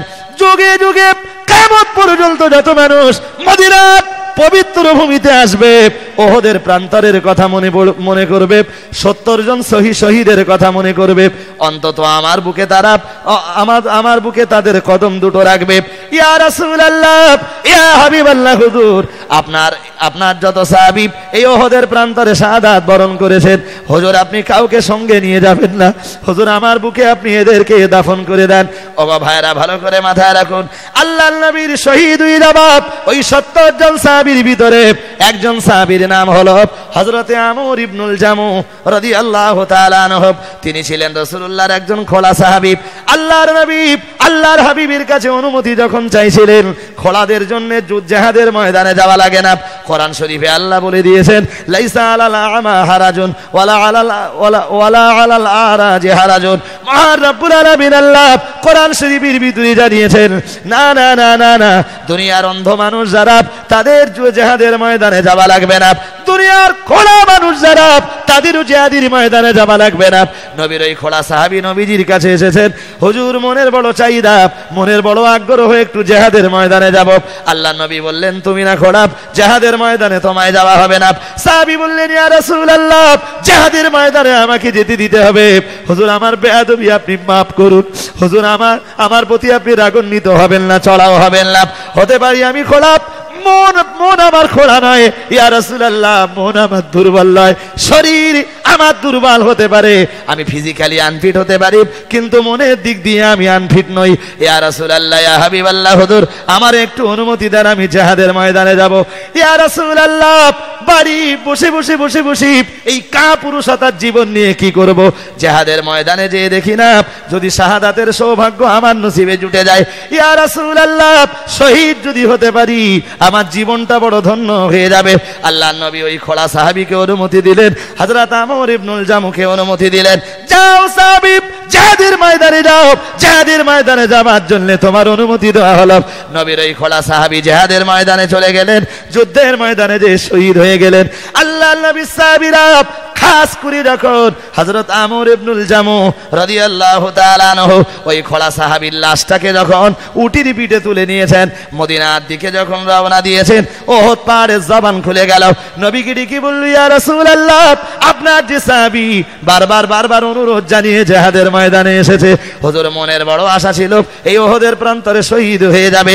ইয়া রাসূলুল্লাহ, এই ওহদের প্রান্তরে যারা শহীদ হয়েছে, আমি ওহদ পাহাড় তাদের বড় ভালোবাসি, আপনাকে বড় মহব্বত করি, হুজুর নিয়ে যাবেন না আপনার সাহাবীদের লাশ নিয়ে যাবেন না? আর যদি আমার রিকোয়েস্ট, আমার অনুরোধ আপনি না রাখেন, হুজুর ওহদের প্রান্তরে শহীদ হয়ে যাবাব, লাশগুলোকে যদি আপনি মদিনায় নিয়ে যান, ইয়া রাসূলুল্লাহ, এক বিন্দু বিসর্গ পরিমাণ দেরি করব না। আমি ওহদ পাহাড় আপনার পিছনে পিছনে পিছনে পিছনে আমিও জান্নাতুল বাকির কাছাকাছি থাকতে চাই, হুজুর আমিও জান্নাতুল বাকিতে পৌঁছে যাব। ইয়া রাসূলুল্লাহ, আপনার কাছে আমার রিকোয়েস্ট, হুজুর ওহদের প্রান্তরে শহীদ হয়ে যাবাব, সাহাবীদেরকে আপনি যেন নিয়ে যাবেন না। দিনের নবী সাহাবীদেরকে ডেকে বললেন, সাহাবীরা দেরি করো না, আমি রাসূলুল্লাহ তোমাদেরকে বলে দিলাম, আমার সাহাবীদের কাফনের কাপড়ের ব্যবস্থা করো, আমি এদেরকে মদিনার জান্নাতুল বাকিতে নিয়ে দাফন করব না, এই ওহদের প্রান্তরে এদেরকে দাফন করব। ও ভাইরা ভালো করে মাথায় রাখুন, দিনের নবী সাহাবারা কাফনের কাপড়ের ব্যবস্থা করলেন। নবীজির ফুফু আম্মা ছুটে এলেন, হযরতে হামজা রাদিয়াল্লাহু তাআলা আনহুর জন্য একটা কাফনের কাপড় দিলেন। নবী সাহাবীদেরকে ডেকে বললেন, সাহাবীরা এই কাফনের কাপড়টা আমার চাচা হামজার জন্য। আল্লাহর নবী কাফনের কাপড়ের একটা মাথা ধরলেন, আর একটা মাথা সাহাবীদের হাতে দিলেন। নবীজি বললেন, আমার চাচার কাফনের কাপড়টা পরানো হোক। ও মিয়া ভালো করে মাথায় রাখুন, আল্লাহর নবী একবার টানেন আর সাহাবী একবার টানেন, একবার মাথার দিকে উঠে যায়, পা আলগা হয়ে যায়, আবার পায়ের দিকে যখন টেনে দেওয়া হয়, হযরতি হামজার মাথার দিকটা তখন আলগা হয়ে যায়।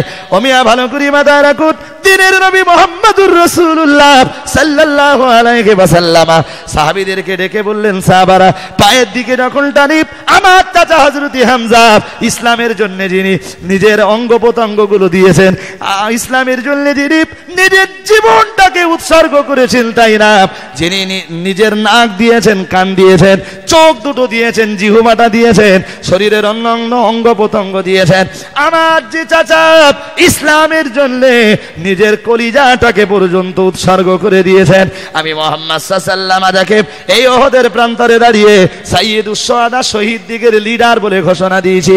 হে আমার সাহাবীরা, এক বিন্দু দেরি করো না, আমার সেই চাচা হযরতি হামজা রাদিয়াল্লাহু তাআলা আনহুর পায়ের দিকে যখন আমি কাপড়টা টেনে দেই, মাথার দিকটা আলগা হয়ে যায়, আর মাথার দিকটা যখন টেনে দেই, পায়ের দিকটা আলগা হয়ে যায়। হে আমার সাহাবীরা, মদিনার মাটিতে ইসখির নামীয় সাদা ঘাস পাওয়া যায়।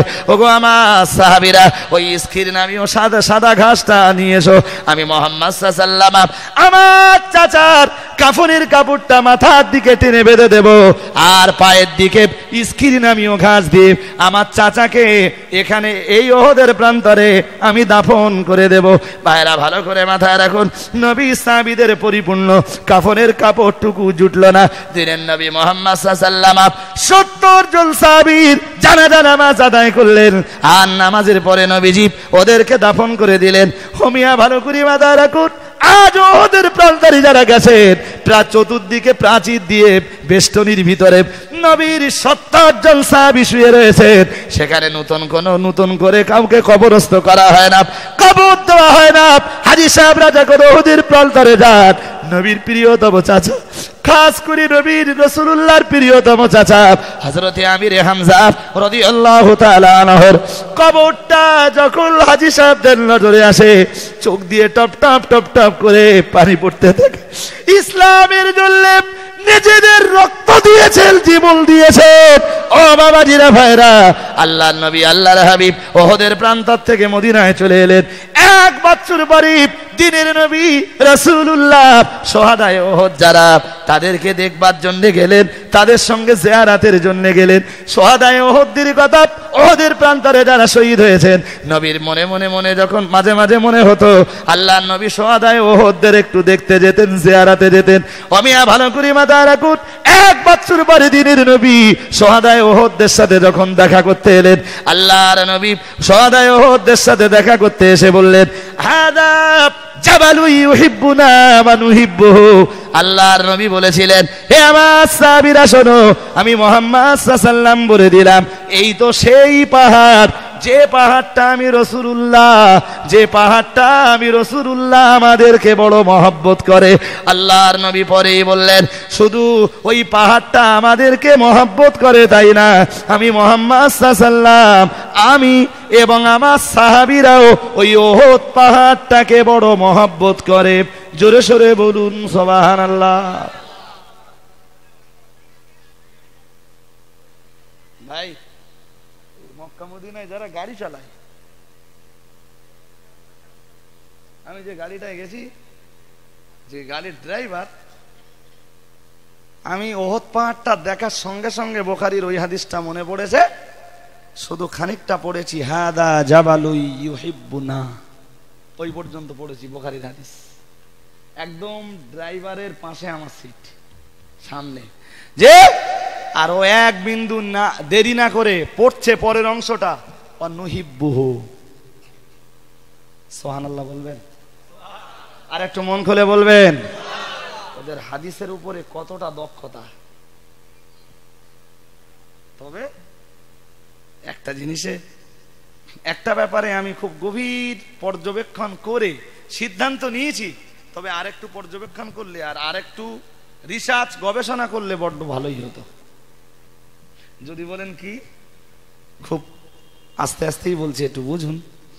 রাসূলুল্লাহ ইন্তেকালের পরে, সাহাবীদের ইন্তেকালের পরে, তাবেঈনদের ইন্তেকালের পরে দ্বীনের জন্য, ইসলামের জন্য, কোরআনের জন্য, মানুষের জন্য সাহাবীদের তো একটা বিরাট খেদমত। কিন্তু নবী, সাহাবী আর তাবাতাবী, এনারা ইন্তেকাল করার পরে বিশ্ব মুসলমানদের জন্য, বিশ্ব মুসলিমদের জন্য, বিশ্বের মুসলিম উম্মাহের জন্য মক্কার মদিনার মানুষদের বিশেষ খেদমতটা কি?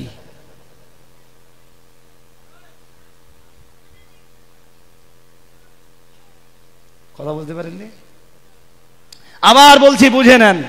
রাসূলুল্লাহ, সাহাবীগণ এবং তাবেঈগণ, ইনারা ইন্তেকালের পরে বিশ্ব মুসলিম উম্মাহের জন্য মক্কার মদিনাবাসীদের বিশেষ খেদমতটা কি?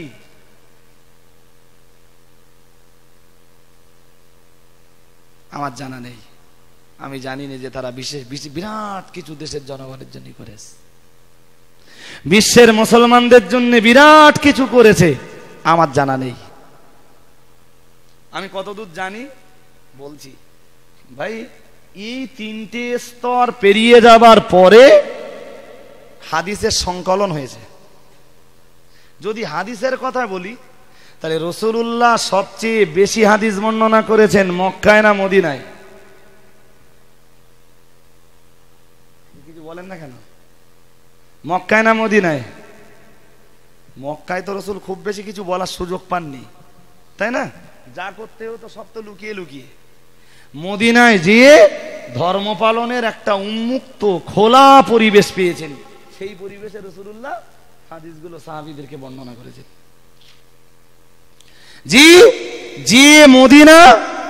যে মদিনার মাটিতে রাসূল সবচেয়ে বেশি হাদিস বর্ণনা করেছেন, আপনি আমাকে বলে বোঝান বিশ্বের হাদিসের ইমামদের ভিতরে, সারা পৃথিবীর মাটিতে হাদিসের বিশুদ্ধ কিতাবগুলির ভিতরে বিশেষ কিতাব হলো 6খানা, বুখারী, মুসলিম, আবু দাউদ, নাসাই, ইবনে মাজাহ, তিরমিজি।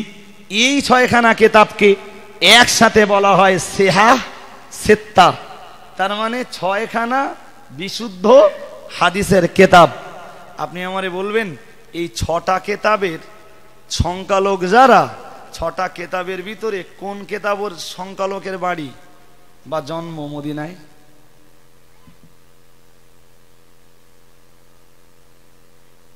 জানা আছে? নেই। আপনি বলবেন ইমাম বুখারী, আমি বলবো ইমাম বুখারীর বাড়ি রাশিয়ার বোখারায়, রাশিয়ার খোরাসানের প্রসিদ্ধ শহর বোখারায়। আপনি বলবেন ইমাম মুসলিম, যিনি মুসলিম শরীফ সংকলন করেছেন। আমি আবার বলবো, ইমাম মুসলিমের বাড়ি নিশাপুর। আপনি বলবেন ইমাম আবু দাউদ, আমি বলবো আফগানিস্তানের কান্দাহার। আপনি বলবেন ইমাম তিরমিজি, আমি আবার বলবো তিরমিজ শহরটা সেও তো রাশিয়ায়।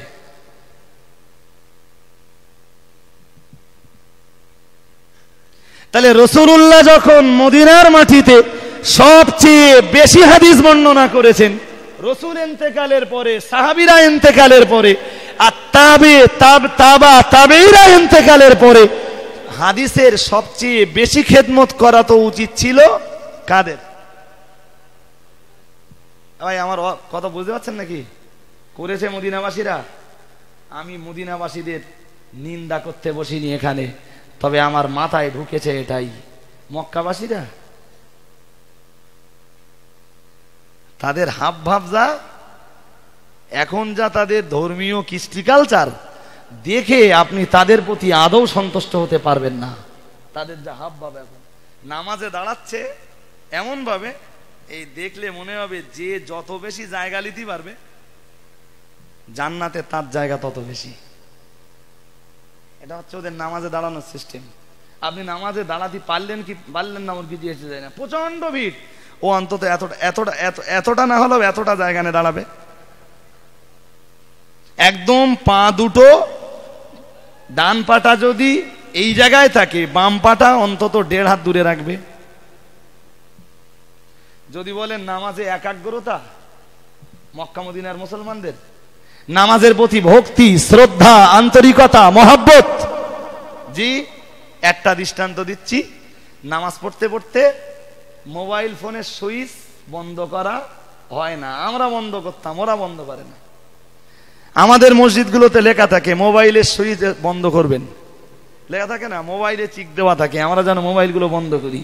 সে দেশে মোবাইলগুলো বন্ধও করা হয় না, ওই মোবাইলগুলো সুইচ অন করা অবস্থাতেই নামাজে দাঁড়িয়ে গেলে কেউ ফোন করলে পকেটে ফোনটা টেনে বার করে ফোনটা রিসিভ করে তার সাথে কথা বললে, আর কথাবার্তার ভিতর দিয়ে এটা বলল যে আমি নামাজে আছি, নামাজের পরে করছি, তার ভাষাতে বলল।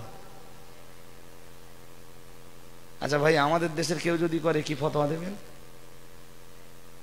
বলতে হবে তো আপনাদের, তার নামাজ হবে? জি নামাজ পড়তে পড়তে মোবাইল ফোন ধরেছে, তার নামাজ হবে? এই ওদের নামাজ। মক্কা মদিনার কোন জায়গায় হজ যারা করে ফিরে এসেছেন, আপনি তাদের কাছে শুনে দেখবেন, শুধুমাত্র ফরজ নামাজ ছাড়া সুন্নাত, নফল, ওয়াজিব কোন রকম কোন নামাজ পড়ে আপনি তৃপ্তি বা শান্তি কোনটা পাবেন না। কারণ এটাই, আপনাকে তৃপ্তি আর শান্তি পাওয়া তো দূরের কথা, আপনারে পড়তেই দেবে না, দাঁড়াতেই দেবে না। পড়তে গেলেই আপনার মতো নিরাপদ জায়গা একটা খুঁজে লেতাই পড়তে হবে, যেখানে সেখানে নামাজ। জি সুন্নাত নামাজের কোনো কদর নেই, নফল নামাজ তো বহু যোজনা দূরের কথা। যদি বলেন জোহরের সুন্নাত, জোহরের নামাজের আগে 4 রাকাত মক্কা মদিনার মানুষের পড়া লাগে না। যদি বলেন জোহরের ফরজ নামাজের পরে 2 রাকাত সুন্নাত, 2 রাকাত নফল, মক্কা মদিনার মানুষের পড়া লাগে না। মাগরিবের 2 রাকাত সুন্নাত, 2 রাকাত নফল, মক্কা মদিনার মানুষের পড়া লাগে না, ওরা শুধু ফরজ নামাজটাই পড়ে। একাগ্রতা ধর্মের ব্যাপারে, জি যে মক্কার যে মদিনা, আমি বারবার ভাবতাম আল্লাহ, যে মক্কার যে মদিনা সারা পৃথিবীর মুসলমানদের জন্য সর্বশ্রেষ্ঠ ধর্মীয় কেন্দ্র, যে মক্কার যে মদিনা সারা পৃথিবীর মুসলমানদের জন্য সর্বশ্রেষ্ঠ ইবাদতের জায়গা, সবচেয়ে বেশি বেশি নেকির জায়গা, সেই মক্কার মদিনার মুসলমানদের অবস্থা এরকম হবে কেন? দেশের জন্য, জনগণের জন্য তো তাদের করার কিছু দরকার ছিল। কি করেছে আমার বলে বোঝান? তাদের ভোগ, তাদের বিলাসিতা, তাদের আরাম প্রিয়তা দেখলে আপনি অবাক হয়ে যাবেন। এরা এত ভোগী, এরা এত আরাম প্রিয়, এরা এত বিলাসী। আমি কোনোদিন দেখিনি কোন সৌদিকে, কি মক্কায়, কি মদিনায়, কি জেদ্দায়, যতদূর গেছি কোনোদিন দেখিনি কোন সৌদি রাস্তা দিয়ে হেঁটে যাচ্ছে। কেন? হোয়াই?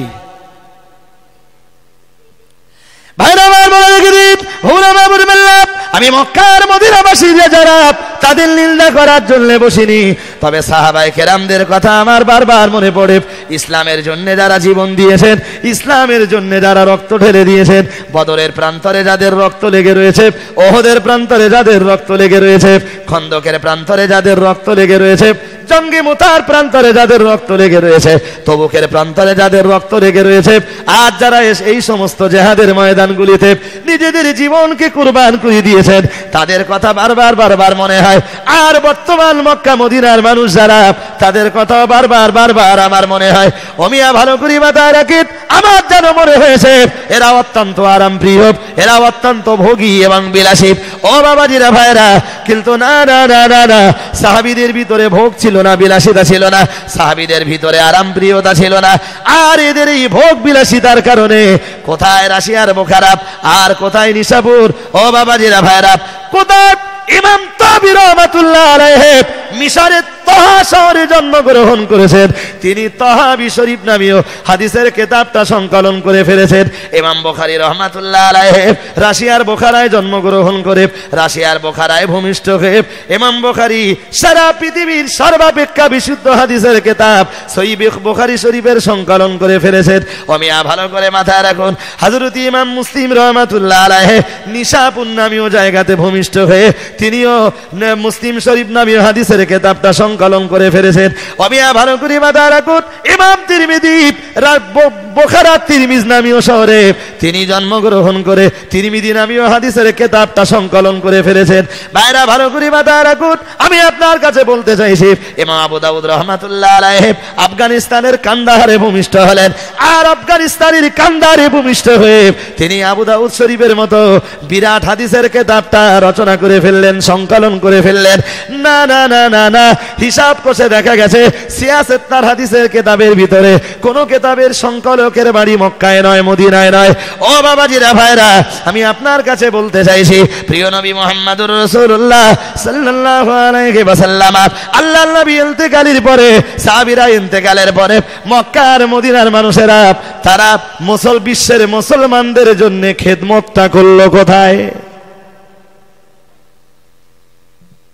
যদি বলেন তফসিরের কথা, কোরআনের ব্যাখ্যা যারা লিখেছেন, আমি গোটা কত তফসিরের নাম বলে দিচ্ছি।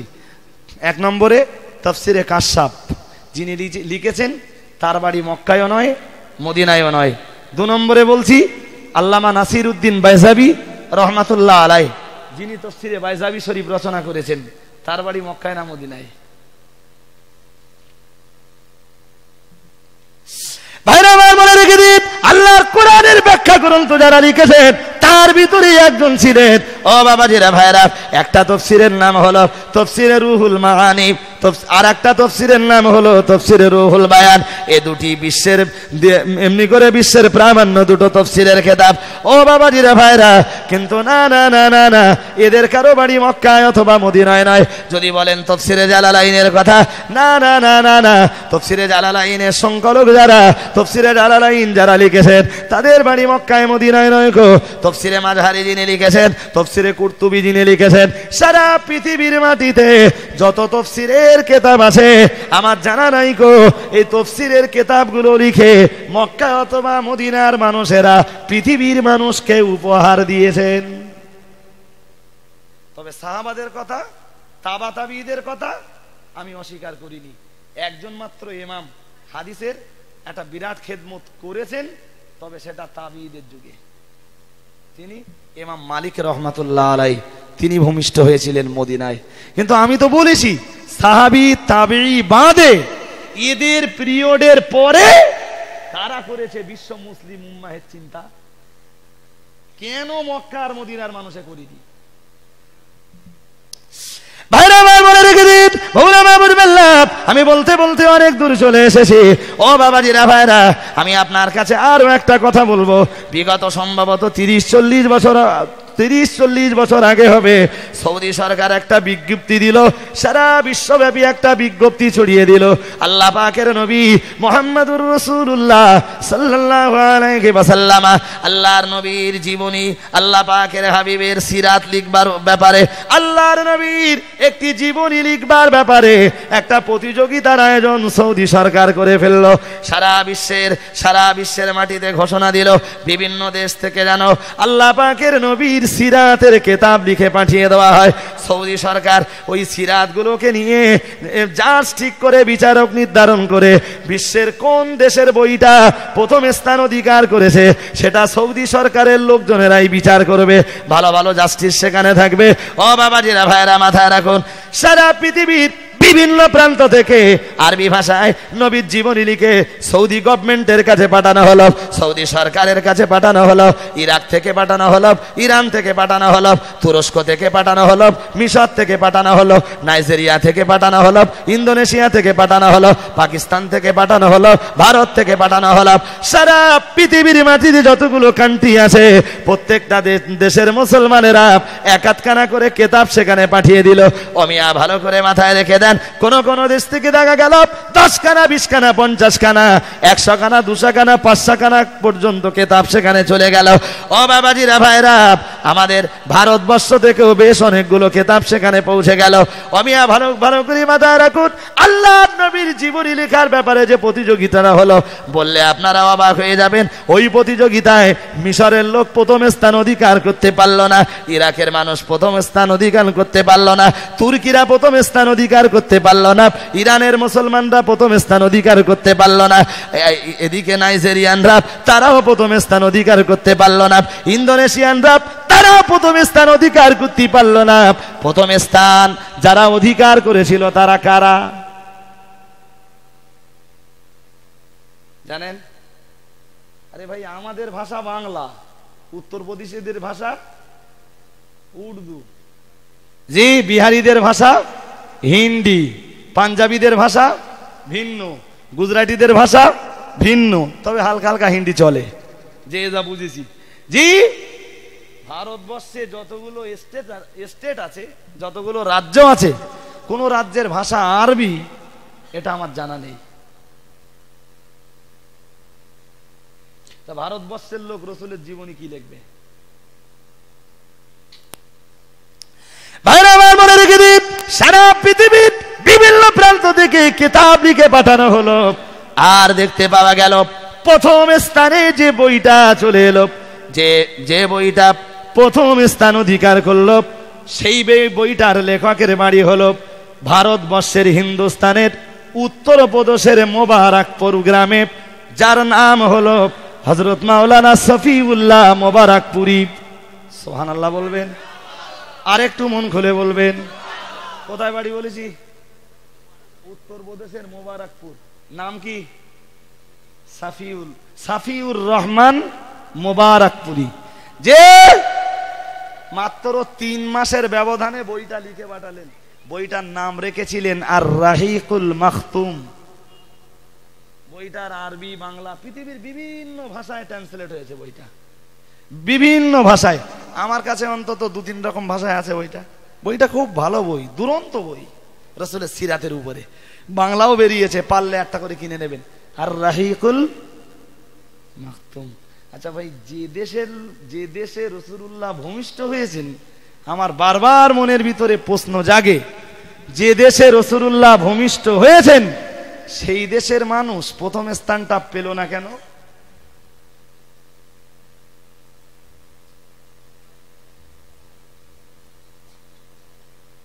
জি জি, ওদের ভাষা তো আরবি। মায়ের পেট থেকে পড়েই তো ওরা আরবি বলে। ওরা কথা বলতে শেখে জান্নাতি ভাষায়, কোরআনের ভাষায়, কবরের ভাষায়।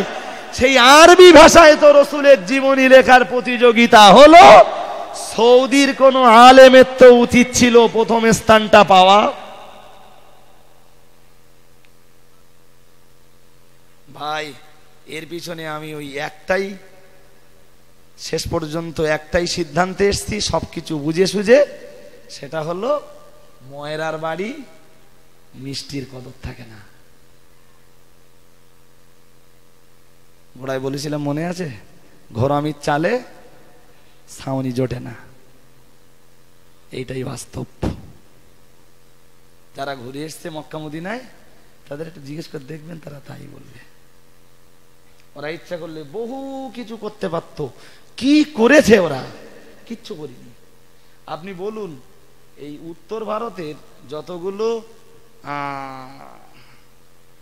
বিখ্যাত বিখ্যাত চিকিৎসালয় আছে, উত্তর ভারতে যতগুলো বেসরকারি হসপিটাল আছে, এই হসপিটালগুলোর কলকাঠি কারা নিয়ন্ত্রণ করে জানেন?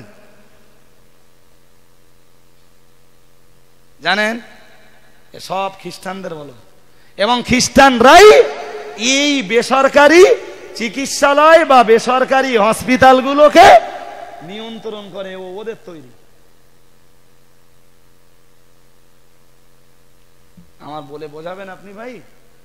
যদি খ্রিস্টানরা মানুষকে তাদের ধর্মে আহ্বান জানানোর জন্য ভারতবর্ষের মাটিতে এসে এত বড় বড় চিকিৎসালয়, সেবালয় আর বেসরকারি হসপিটালের জন্ম দিতে পারে, সৌদি সরকারকে, সৌদি গভর্নমেন্টকে আল্লাহ পয়সা কম দেননি।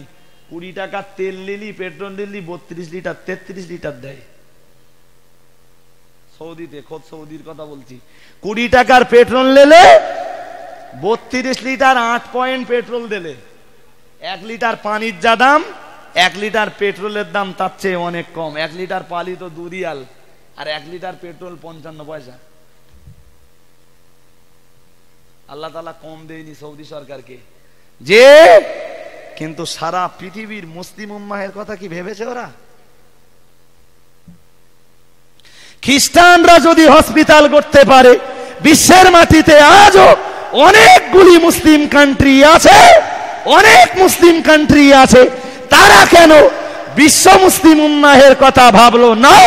খাস করে সৌদি গভর্নমেন্ট কি মনে করলে অন্তত ভারতবর্ষের মতো দেশে, বিশ্বের অন্য অন্য কান্ট্রিগুলোতে একটা একটা করে বিরাট বিরাট হসপিটাল কি তৈরি করে দিতে পারত না?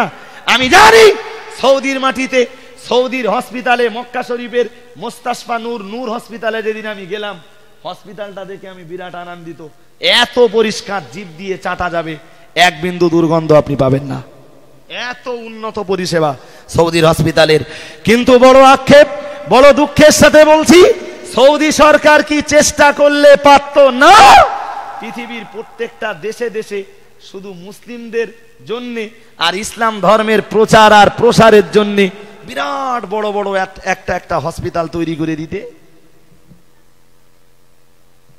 মাদার টেরিসার কথা আজও বাঙালিরা স্মরণ করে, ভারতবাসীরা স্মরণ করে। কেন?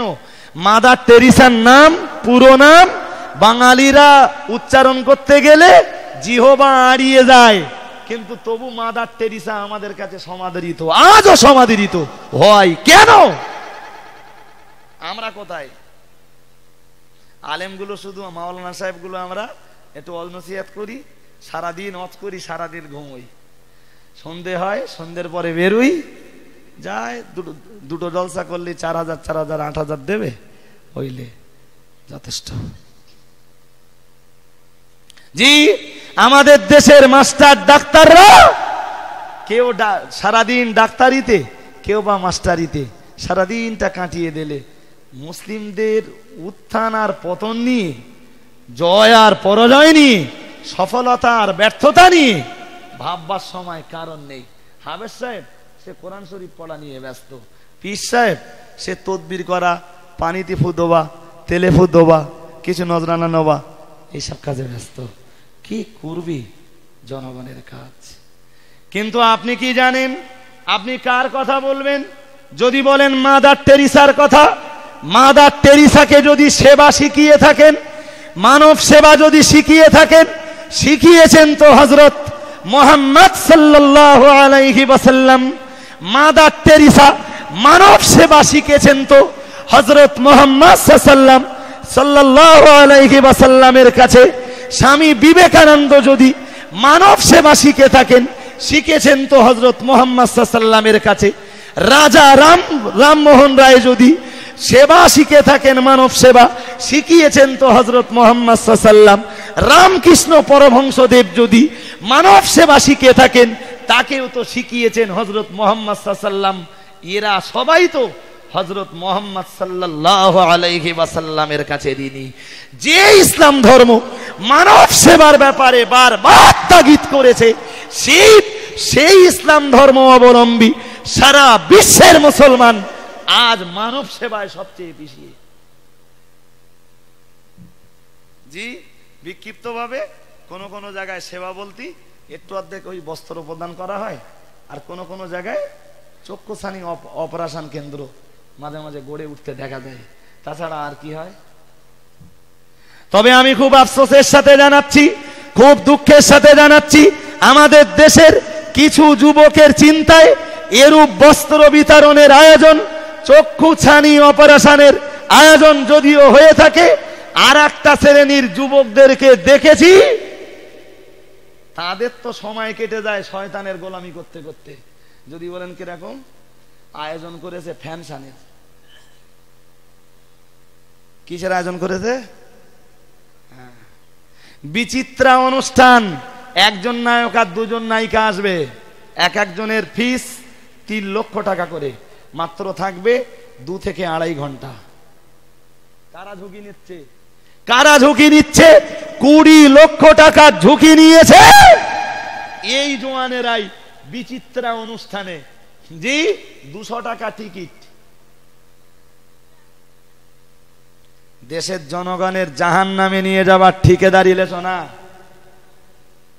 কি করেছে একটা শ্রেণীর জওয়ান যুবকরা যখন মানব সেবার জন্য এই ভারতবর্ষের মাটিতে, বাংলার মাটিতে এগিয়ে এসছে, ঠিক সেই পিরিয়ডে আর একটা শ্রেণীর যুবককে আমরা দেখতে পাবো 16 দলীয় নকআউট ফুটবল প্রতিযোগিতার আয়োজন করেছে।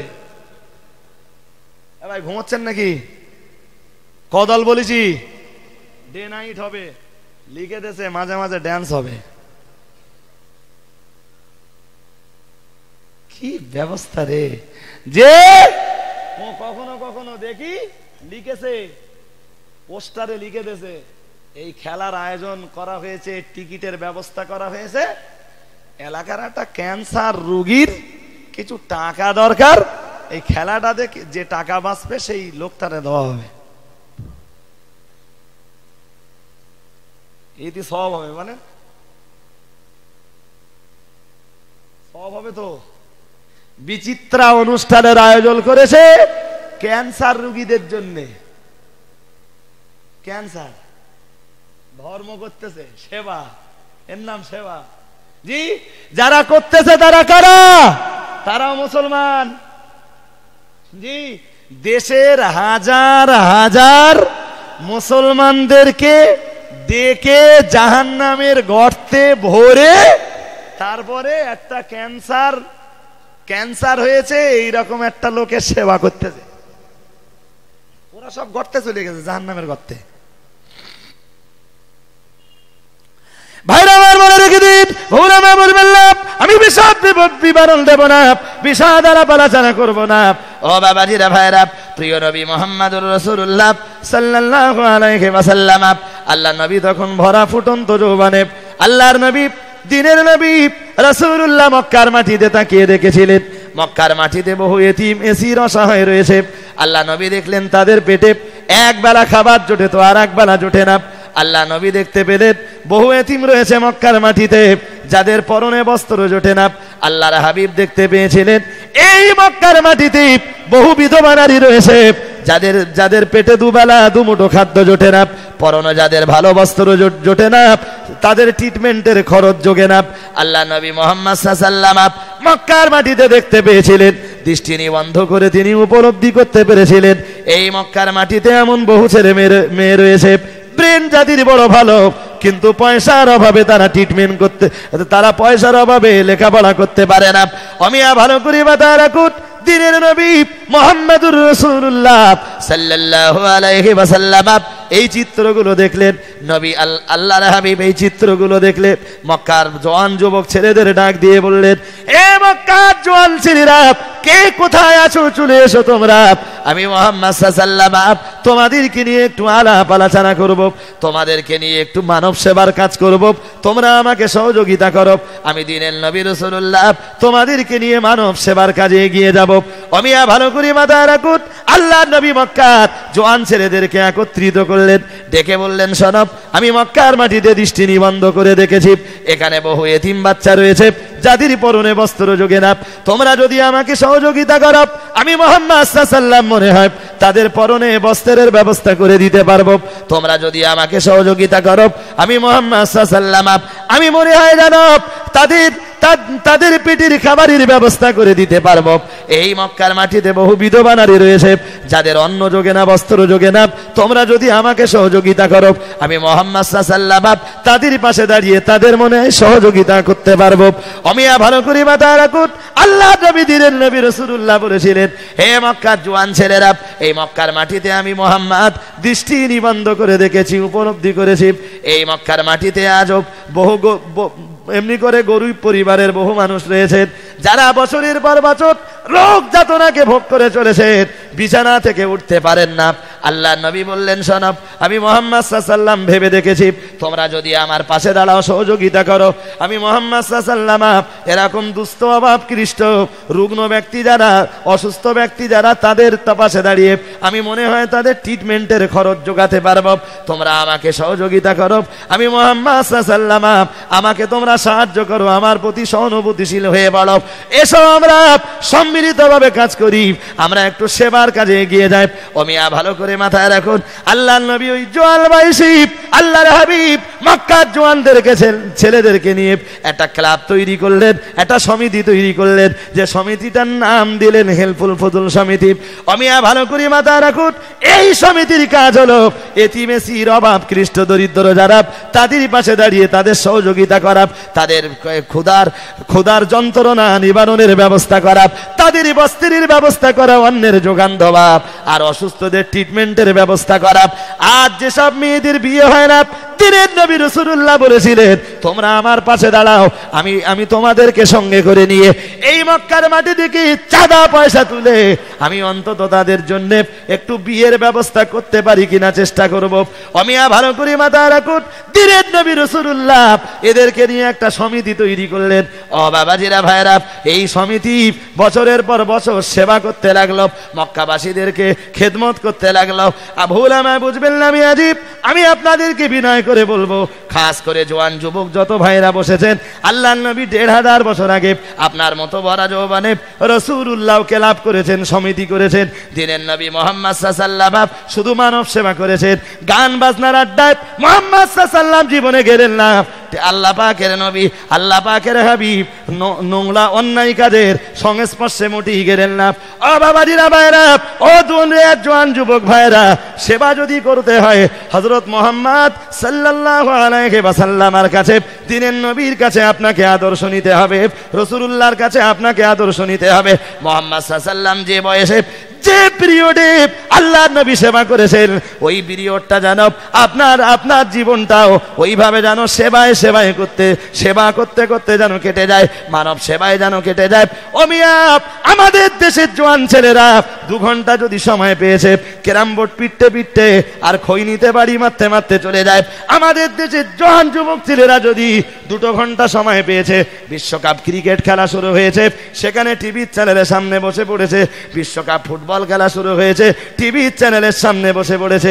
অমিয়া ভালো করে মাথায় রাখুন, আমাদের দেশের ছেলেদের দেখতে পাওয়া যায় 2 ঘন্টা সময় পেয়েছে, 2 ঘন্টা সময় পেয়েছে, তাসের আড্ডায় বসে পড়েছে, নারীবাজিতে মত্ত হয়েছে, মেয়েদেরকে নিয়ে নানান রকম কটূক্তি শুরু করেছে।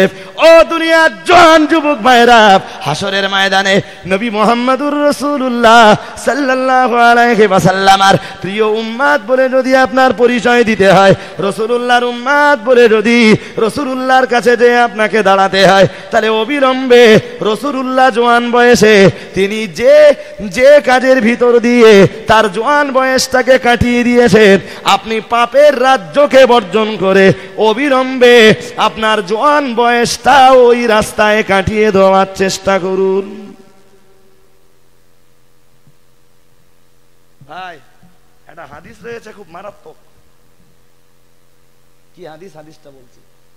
রাসূল একটা হাদিসে বলেছেন শাবাবু শুবাতুম মিনাল জুনুন, যার বাংলা মানে যৌবন বয়স তো পাগলামির একটা অংশ।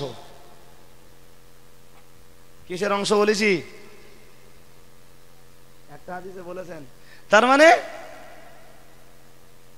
যৌবন বয়সে খানিকটা পাগলামি হয়ে যায়, খুব হিংস্র সময়। ভাইরা আমার মনে রেখে দিন, উলামা বলবেন না দিনের নবী মুহাম্মদুর রাসূলুল্লাহ সাল্লাল্লাহু আলাইহি ওয়াসাল্লাম ১৫০০ বছর আগে জানিয়েছেন, ওগো দুনিয়ার মানুষ মনে রাখো, আমি মুহাম্মদুর রাসূলুল্লাহ সাল্লাল্লাহু আলাইহি ওয়াসাল্লাম বলে দিলাম, ওয়াশাবুহুম শাতিরুন ওয়া শাইখুহুম লা ইয়ামুরুহুম বিল মারুফি ওয়া লা ইয়ানহাহুম আনিল মুনকার আও কামা ক্বালা আলাইহিস সালাম। প্রিয় নবী মুহাম্মদুর রাসূলুল্লাহ সাল্লাল্লাহু আলাইহি ওয়াসাল্লাম সারা দুনিয়ার মানুষগুলোকে জানিয়েছেন, দুনিয়ার মানুষ মনে রাখো, আমি মুহাম্মদুর রাসূলুল্লাহ সাল্লাল্লাহু আলাইহি ওয়াসাল্লাম বলে দিলাম, ওয়াশাবুহুম শাতিরুন, শেষ জামানার জওয়ানগুলো হবে ধোঁকাবাজ। ও বাবাজিরা ভাইরা, ওই হাদিসের প্রথম অংশে রাসূলুল্লাহ বলেছেন শেষ জামানায়, আখিরি জামানার যুবকগুলো হবে ধোঁকাবাজ। ও ভাইরা, কিন্তু রাসূলুল্লাহ ১৫০০ বছর আগে আখিরি জামানার, শেষ জামানার যুবকগুলোকে ধোঁকাবাজ বলে কেন ঘোষণা দিয়েছেন? ও ভাইরা ভালো করে মাথায় রাখুন, আসল বিষয়টি অন্য কিছুই নয়। জওয়ানের উপরে অনেক দায়িত্ব ছিল, জওয়ানের দায়িত্ব ছিল এটাই, নিজে নামাজ পড়া, গ্রামের যে ছেলেগুলো নামাজ পড়ে না বারবার তাদেরকে তাগিদ করা, চলো মসজিদে যাই, কতদিন বেনামাজি থাকবে? ও বাবাজিরা ভাইরা, গ্রামের জওয়ান ছেলেগুলোর দায়িত্ব ছিল গান শোনা বন্ধ করে দেওয়া, এবং গ্রামের যে ছেলেগুলো গান শোনে তাদেরকে গান শুনতে নিষেধ করা। এ সর্বনাশ তোমরা করো না কো, ইসলাম শরিয়াত গান শুনতে মানা করে দিয়েছে, কেন তোমরা এ সর্বনাশ করে ফেলছো? ও বাবাজিরা ভাইরা, জওয়ান ছেলেগুলোর দায়িত্ব ছিল এটাই, নিজে মদ থেকে পরেজ করে গ্রামে যে মাতালগুলো রয়েছে বারবার তাদেরকে তাগিদ করা, না মদ তোমরা পান করো না গো। আমরা কমিটি করেছি, আমরা সিদ্ধান্ত নিয়েছি, আমাদের গ্রামে রাতের অন্ধকারে কাউকে আমরা মদ পান করে ঢুকতে দেব না। কেউ যদি মদ খেয়েছে জানতে পারি, এরপরে আমরা তার কঠোর শাস্তির ব্যবস্থা করব।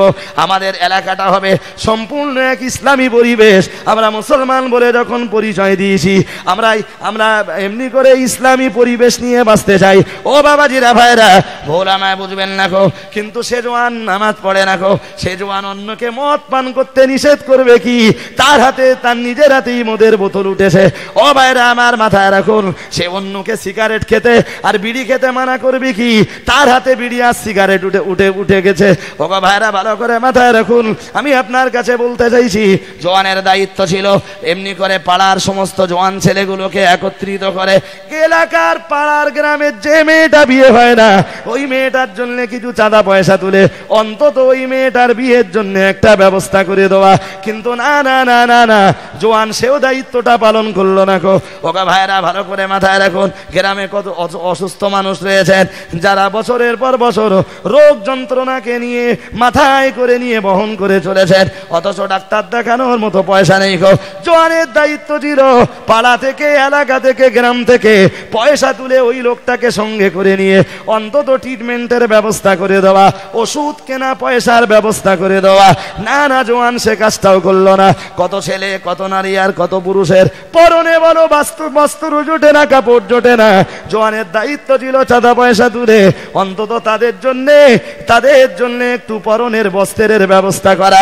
ও বাবাজিরা ভাইরা, জওয়ান সেও দায়িত্বটা যখন পালন করলো না, জওয়ানের দায়িত্ব ছিল আরো কত, কিন্তু জওয়ান একটাও দায়িত্ব পালন করলো না। ও ভাইরা, আজও খুঁজলে গ্রামে পাওয়া যাবে, ছেলেটা ক্লাস 5 থেকে 6-এ উঠেছে, তখনও প্রথম স্থান অধিকার করেছে, তখনও এক রোল, কিন্তু বাপ বেঁচে নেই গো, মা তাকে দর্জি কাজে লাগিয়ে দিয়েছে, ছেলেটার লাইফ নষ্ট হয়ে গেছে। ও ভাইরা, গ্রামের জওয়ান যুবক ছেলেগুলোর দায়িত্ব ছিল ওই ছেলেটার জন্য কিছু টাকা পয়সা চাঁদা তুলে অন্তত ছেলে ছেলেটার পড়াশুনো যাতে নষ্ট না হয় সেই সুব্যবস্থাটুকু করে দেওয়া। জোয়ানের এতগুলো দায়িত্বের একটাও যখন পালন করলো না গো, বরং জোয়ান যখন শুধু ক্যারাম বোর্ডের আড্ডায়, টিভির আড্ডায়, গানের আড্ডায় আর তাসের আড্ডায়, বিড়ির আড্ডায় আর সিগারেটের আড্ডায় জোয়ান যখন ঘন্টার পর ঘন্টা সময় কাটিয়েছে, জোয়ান যখন তার নৈতিক দায়িত্বগুলোকে পালন করলো না, সেজন্যই তো 1500 বছর আগে রাসূলুল্লাহ শেষ জামানার যুবকগুলোকে ধোঁকাবাজ বলে অভিহিত করেছেন।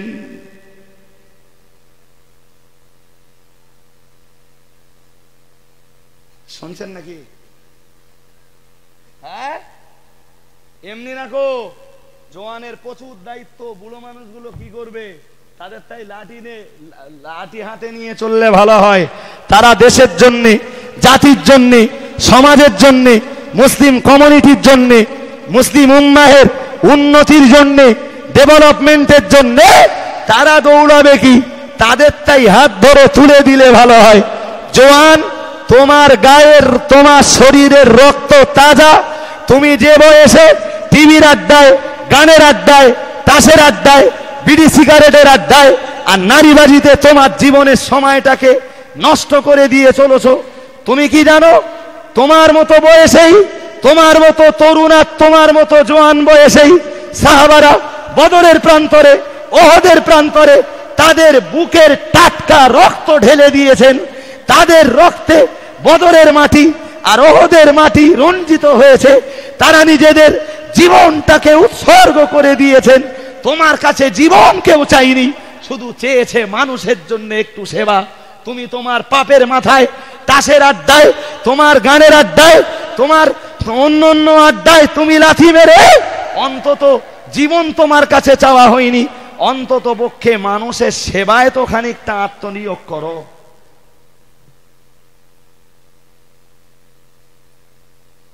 ভাই, আমার কথা শুনছেন নাকি? যুবক ভাইরা আমার দাউদ করতেও পারে, নাও পারে, আমার কিছু এসে যায় না, কিন্তু এই কথাগুলো বলা ছিল আমার নৈতিক কর্তব্য এবং দায়িত্ব। তবে জওয়ান ভাইরা, এটি তোমরা জেনে রেখো ভাই, তোমরা নেকির কাজের আঞ্জাম দেবে, সওয়াব পাবে। তোমাদের ওই নেকির রাস্তা ধরে যত লোক নেকির কাজ করবে, আল্লাহ সব সওয়াব তোমাদের আমলনামাতে লিখে দেবে। সুবহানাল্লাহ বলবেন? আর একটু মন খুলে বলবেন। সাপোজ রোজার মাসে রাত রোজাদারদেরকে জাগিয়ে দেওয়ার জন্য কারা দৌড়য়? হ্যাঁ জি, জওয়ান যুবক ভাইরাই দৌড়ায় জি, বুড়োরা নয়। ভাই, আমি বলতে চাইছি আপনাদের, এর জন্য সওয়াব তারা পাবে, সওয়াব তাদের হবে। কিন্তু একটা কথা তো বলতেই হবে ভাই, ওই যে ঈদের নামাজটা পড়েই সিনেমা হলের খোঁজ নেওয়া, কাজটা কিরকম হবে? ভাইরা আমার বলে রেখে দিন, প্যারা নবী মুহাম্মদুর রাসূলুল্লাহ সাল্লাল্লাহু আলাইহি ওয়াসাল্লাম হাদিস পাকের ভিতরে জানিয়েছেন, ওগো দুনিয়ার মানুষ মনে রাখো, আমি মুহাম্মদুর রাসূলুল্লাহ সাল্লাল্লাহু আলাইহি ওয়াসাল্লাম বলছি, মান সান্না ফিল ইসলামি সুন্নাতান হাসানাতান ফালাহু আজরুহা ওয়া আজরু মান আমিলা বিহা আও কামা ক্বালা আলাইহিস সালাম। প্রিয় নবী মুহাম্মদুর রাসূলুল্লাহ সাল্লাল্লাহু আলাইহি ওয়াসাল্লাম হাদিস পাকের ভিতরে জানিয়েছেন, ওগো দুনিয়ার মানুষ মনে রাখো, আমি আল্লাহ পাকের হাবিব তোমাদেরকে বললাম, মান সাল্লা ফিল ইসলামি সুন্নাতান হাসানাতান, আমার আল্লাহর নবী জানিয়েছেন, ইসলামের ভিতরে কেউ যদি নেকির নতুন কোন রাস্তা তৈরি করে দেয়, নেকির কোন উৎস যদি তৈরি করে দেয়, নেকির যে রাস্তাটা এ পর্যন্ত ছিল না, এরকম কোন রাস্তা যদি কেউ তৈরি করে দেয়, আমার আল্লাহ নবী জানিয়েছেন, যে মানুষটি নেকির নতুন এই রাস্তাটি তৈরি করে দেবে, নেকি অর্জনের এই উৎসটুকু তৈরি করে দেবে, আমি মুহাম্মদুর রাসূলুল্লাহ সাল্লাল্লাহু আলাইহি ওয়াসাল্লাম বলে দিলাম, নেকির ওই রাস্তা তৈরি করবার জন্য তার বা তাদের একটা নেকি যা হওয়ার তো হবে। আমার আল্লাহর নবী জানিয়েছেন, পরন্তু ওই রাস্তা ধারণ করে যত মানুষ নেকির কাজ করবে, মহান আল্লাহ পাক রব্বুল আলামিন প্রত্যেকের সওয়াব, সকলের সওয়াব যারা নেকির রাস্তা তৈরি করেছে তাদের আমলনামাতে লিপিবদ্ধ করে দেবেন। জোরে সোরে বলুন সুবহানাল্লাহ। ও ভাইরা আমার, মাথায় মাথায় রাখুন। আমি আপনার কাছে বলবো মিয়াজি, জোয়ান ভাইরা যদি নেকির কোন নতুন রাস্তা তৈরি করে, তাহলে রাস্তা তৈরি করবার জন্য সওয়াব যা পাবে তো পাবে, তাদের নসিবে যা জুটবে তো জুটবে। আর ওই রাস্তা ধরে যত মানুষ নেকির কাজ করবে, আল্লাহ ওদের প্রত্যেকের সওয়াব, যারা নেকির কাজ যে নেকির কাজের রাস্তা তৈরি করেছে তাদের আমলনামাতে লিপিবদ্ধ করে দেবেন। ও ভাইরা, ও জওয়ান যুবক বন্ধুরা, তবে এটাও মনে রাখা দরকার, শুধু নেকিটা নিলে হবে না বন্ধু, নতুন কোন গোনার কাজের উৎস তৈরি করবা, এটাও মনে রাখা দরকার। ওই গোনার কাজের রাস্তা তৈরি করবার কারণে একটা গোনা তো যা হওয়ার হবে, আর সেই সঙ্গে যত মানুষ ওই রাস্তা ধারণ করে গোনার কাজ করবে, মহান আল্লাহ পাক রব্বুল আলামিন এতগুলো মানুষের গোনা সব তাদের আমলনামাতে লিখে দেবেন, যারা ওই গোনার রাস্তাটা তৈরি করেছে। আমি দৃষ্টান্ত স্বরূপ বললে অনেক কথা বলতে পারবো। ও বাবাজিরা ভাইরা, আমি ছোট্ট একটা দৃষ্টান্ত দেব। মনে করুন এলাকার 25টা ছেলে মিলে ফুটবল টুর্নামেন্টের আয়োজন করেছে। আমি চট করে জিজ্ঞাসা করব, ও ভাইরা, ফুটবল খেলা জায়েজ না হারাম? কি বলেছেন? হারাম বলেছেন। আচ্ছা ভাই, যদি দেখি কোন আলেম ফুটবল ময়দানে যে হাজির,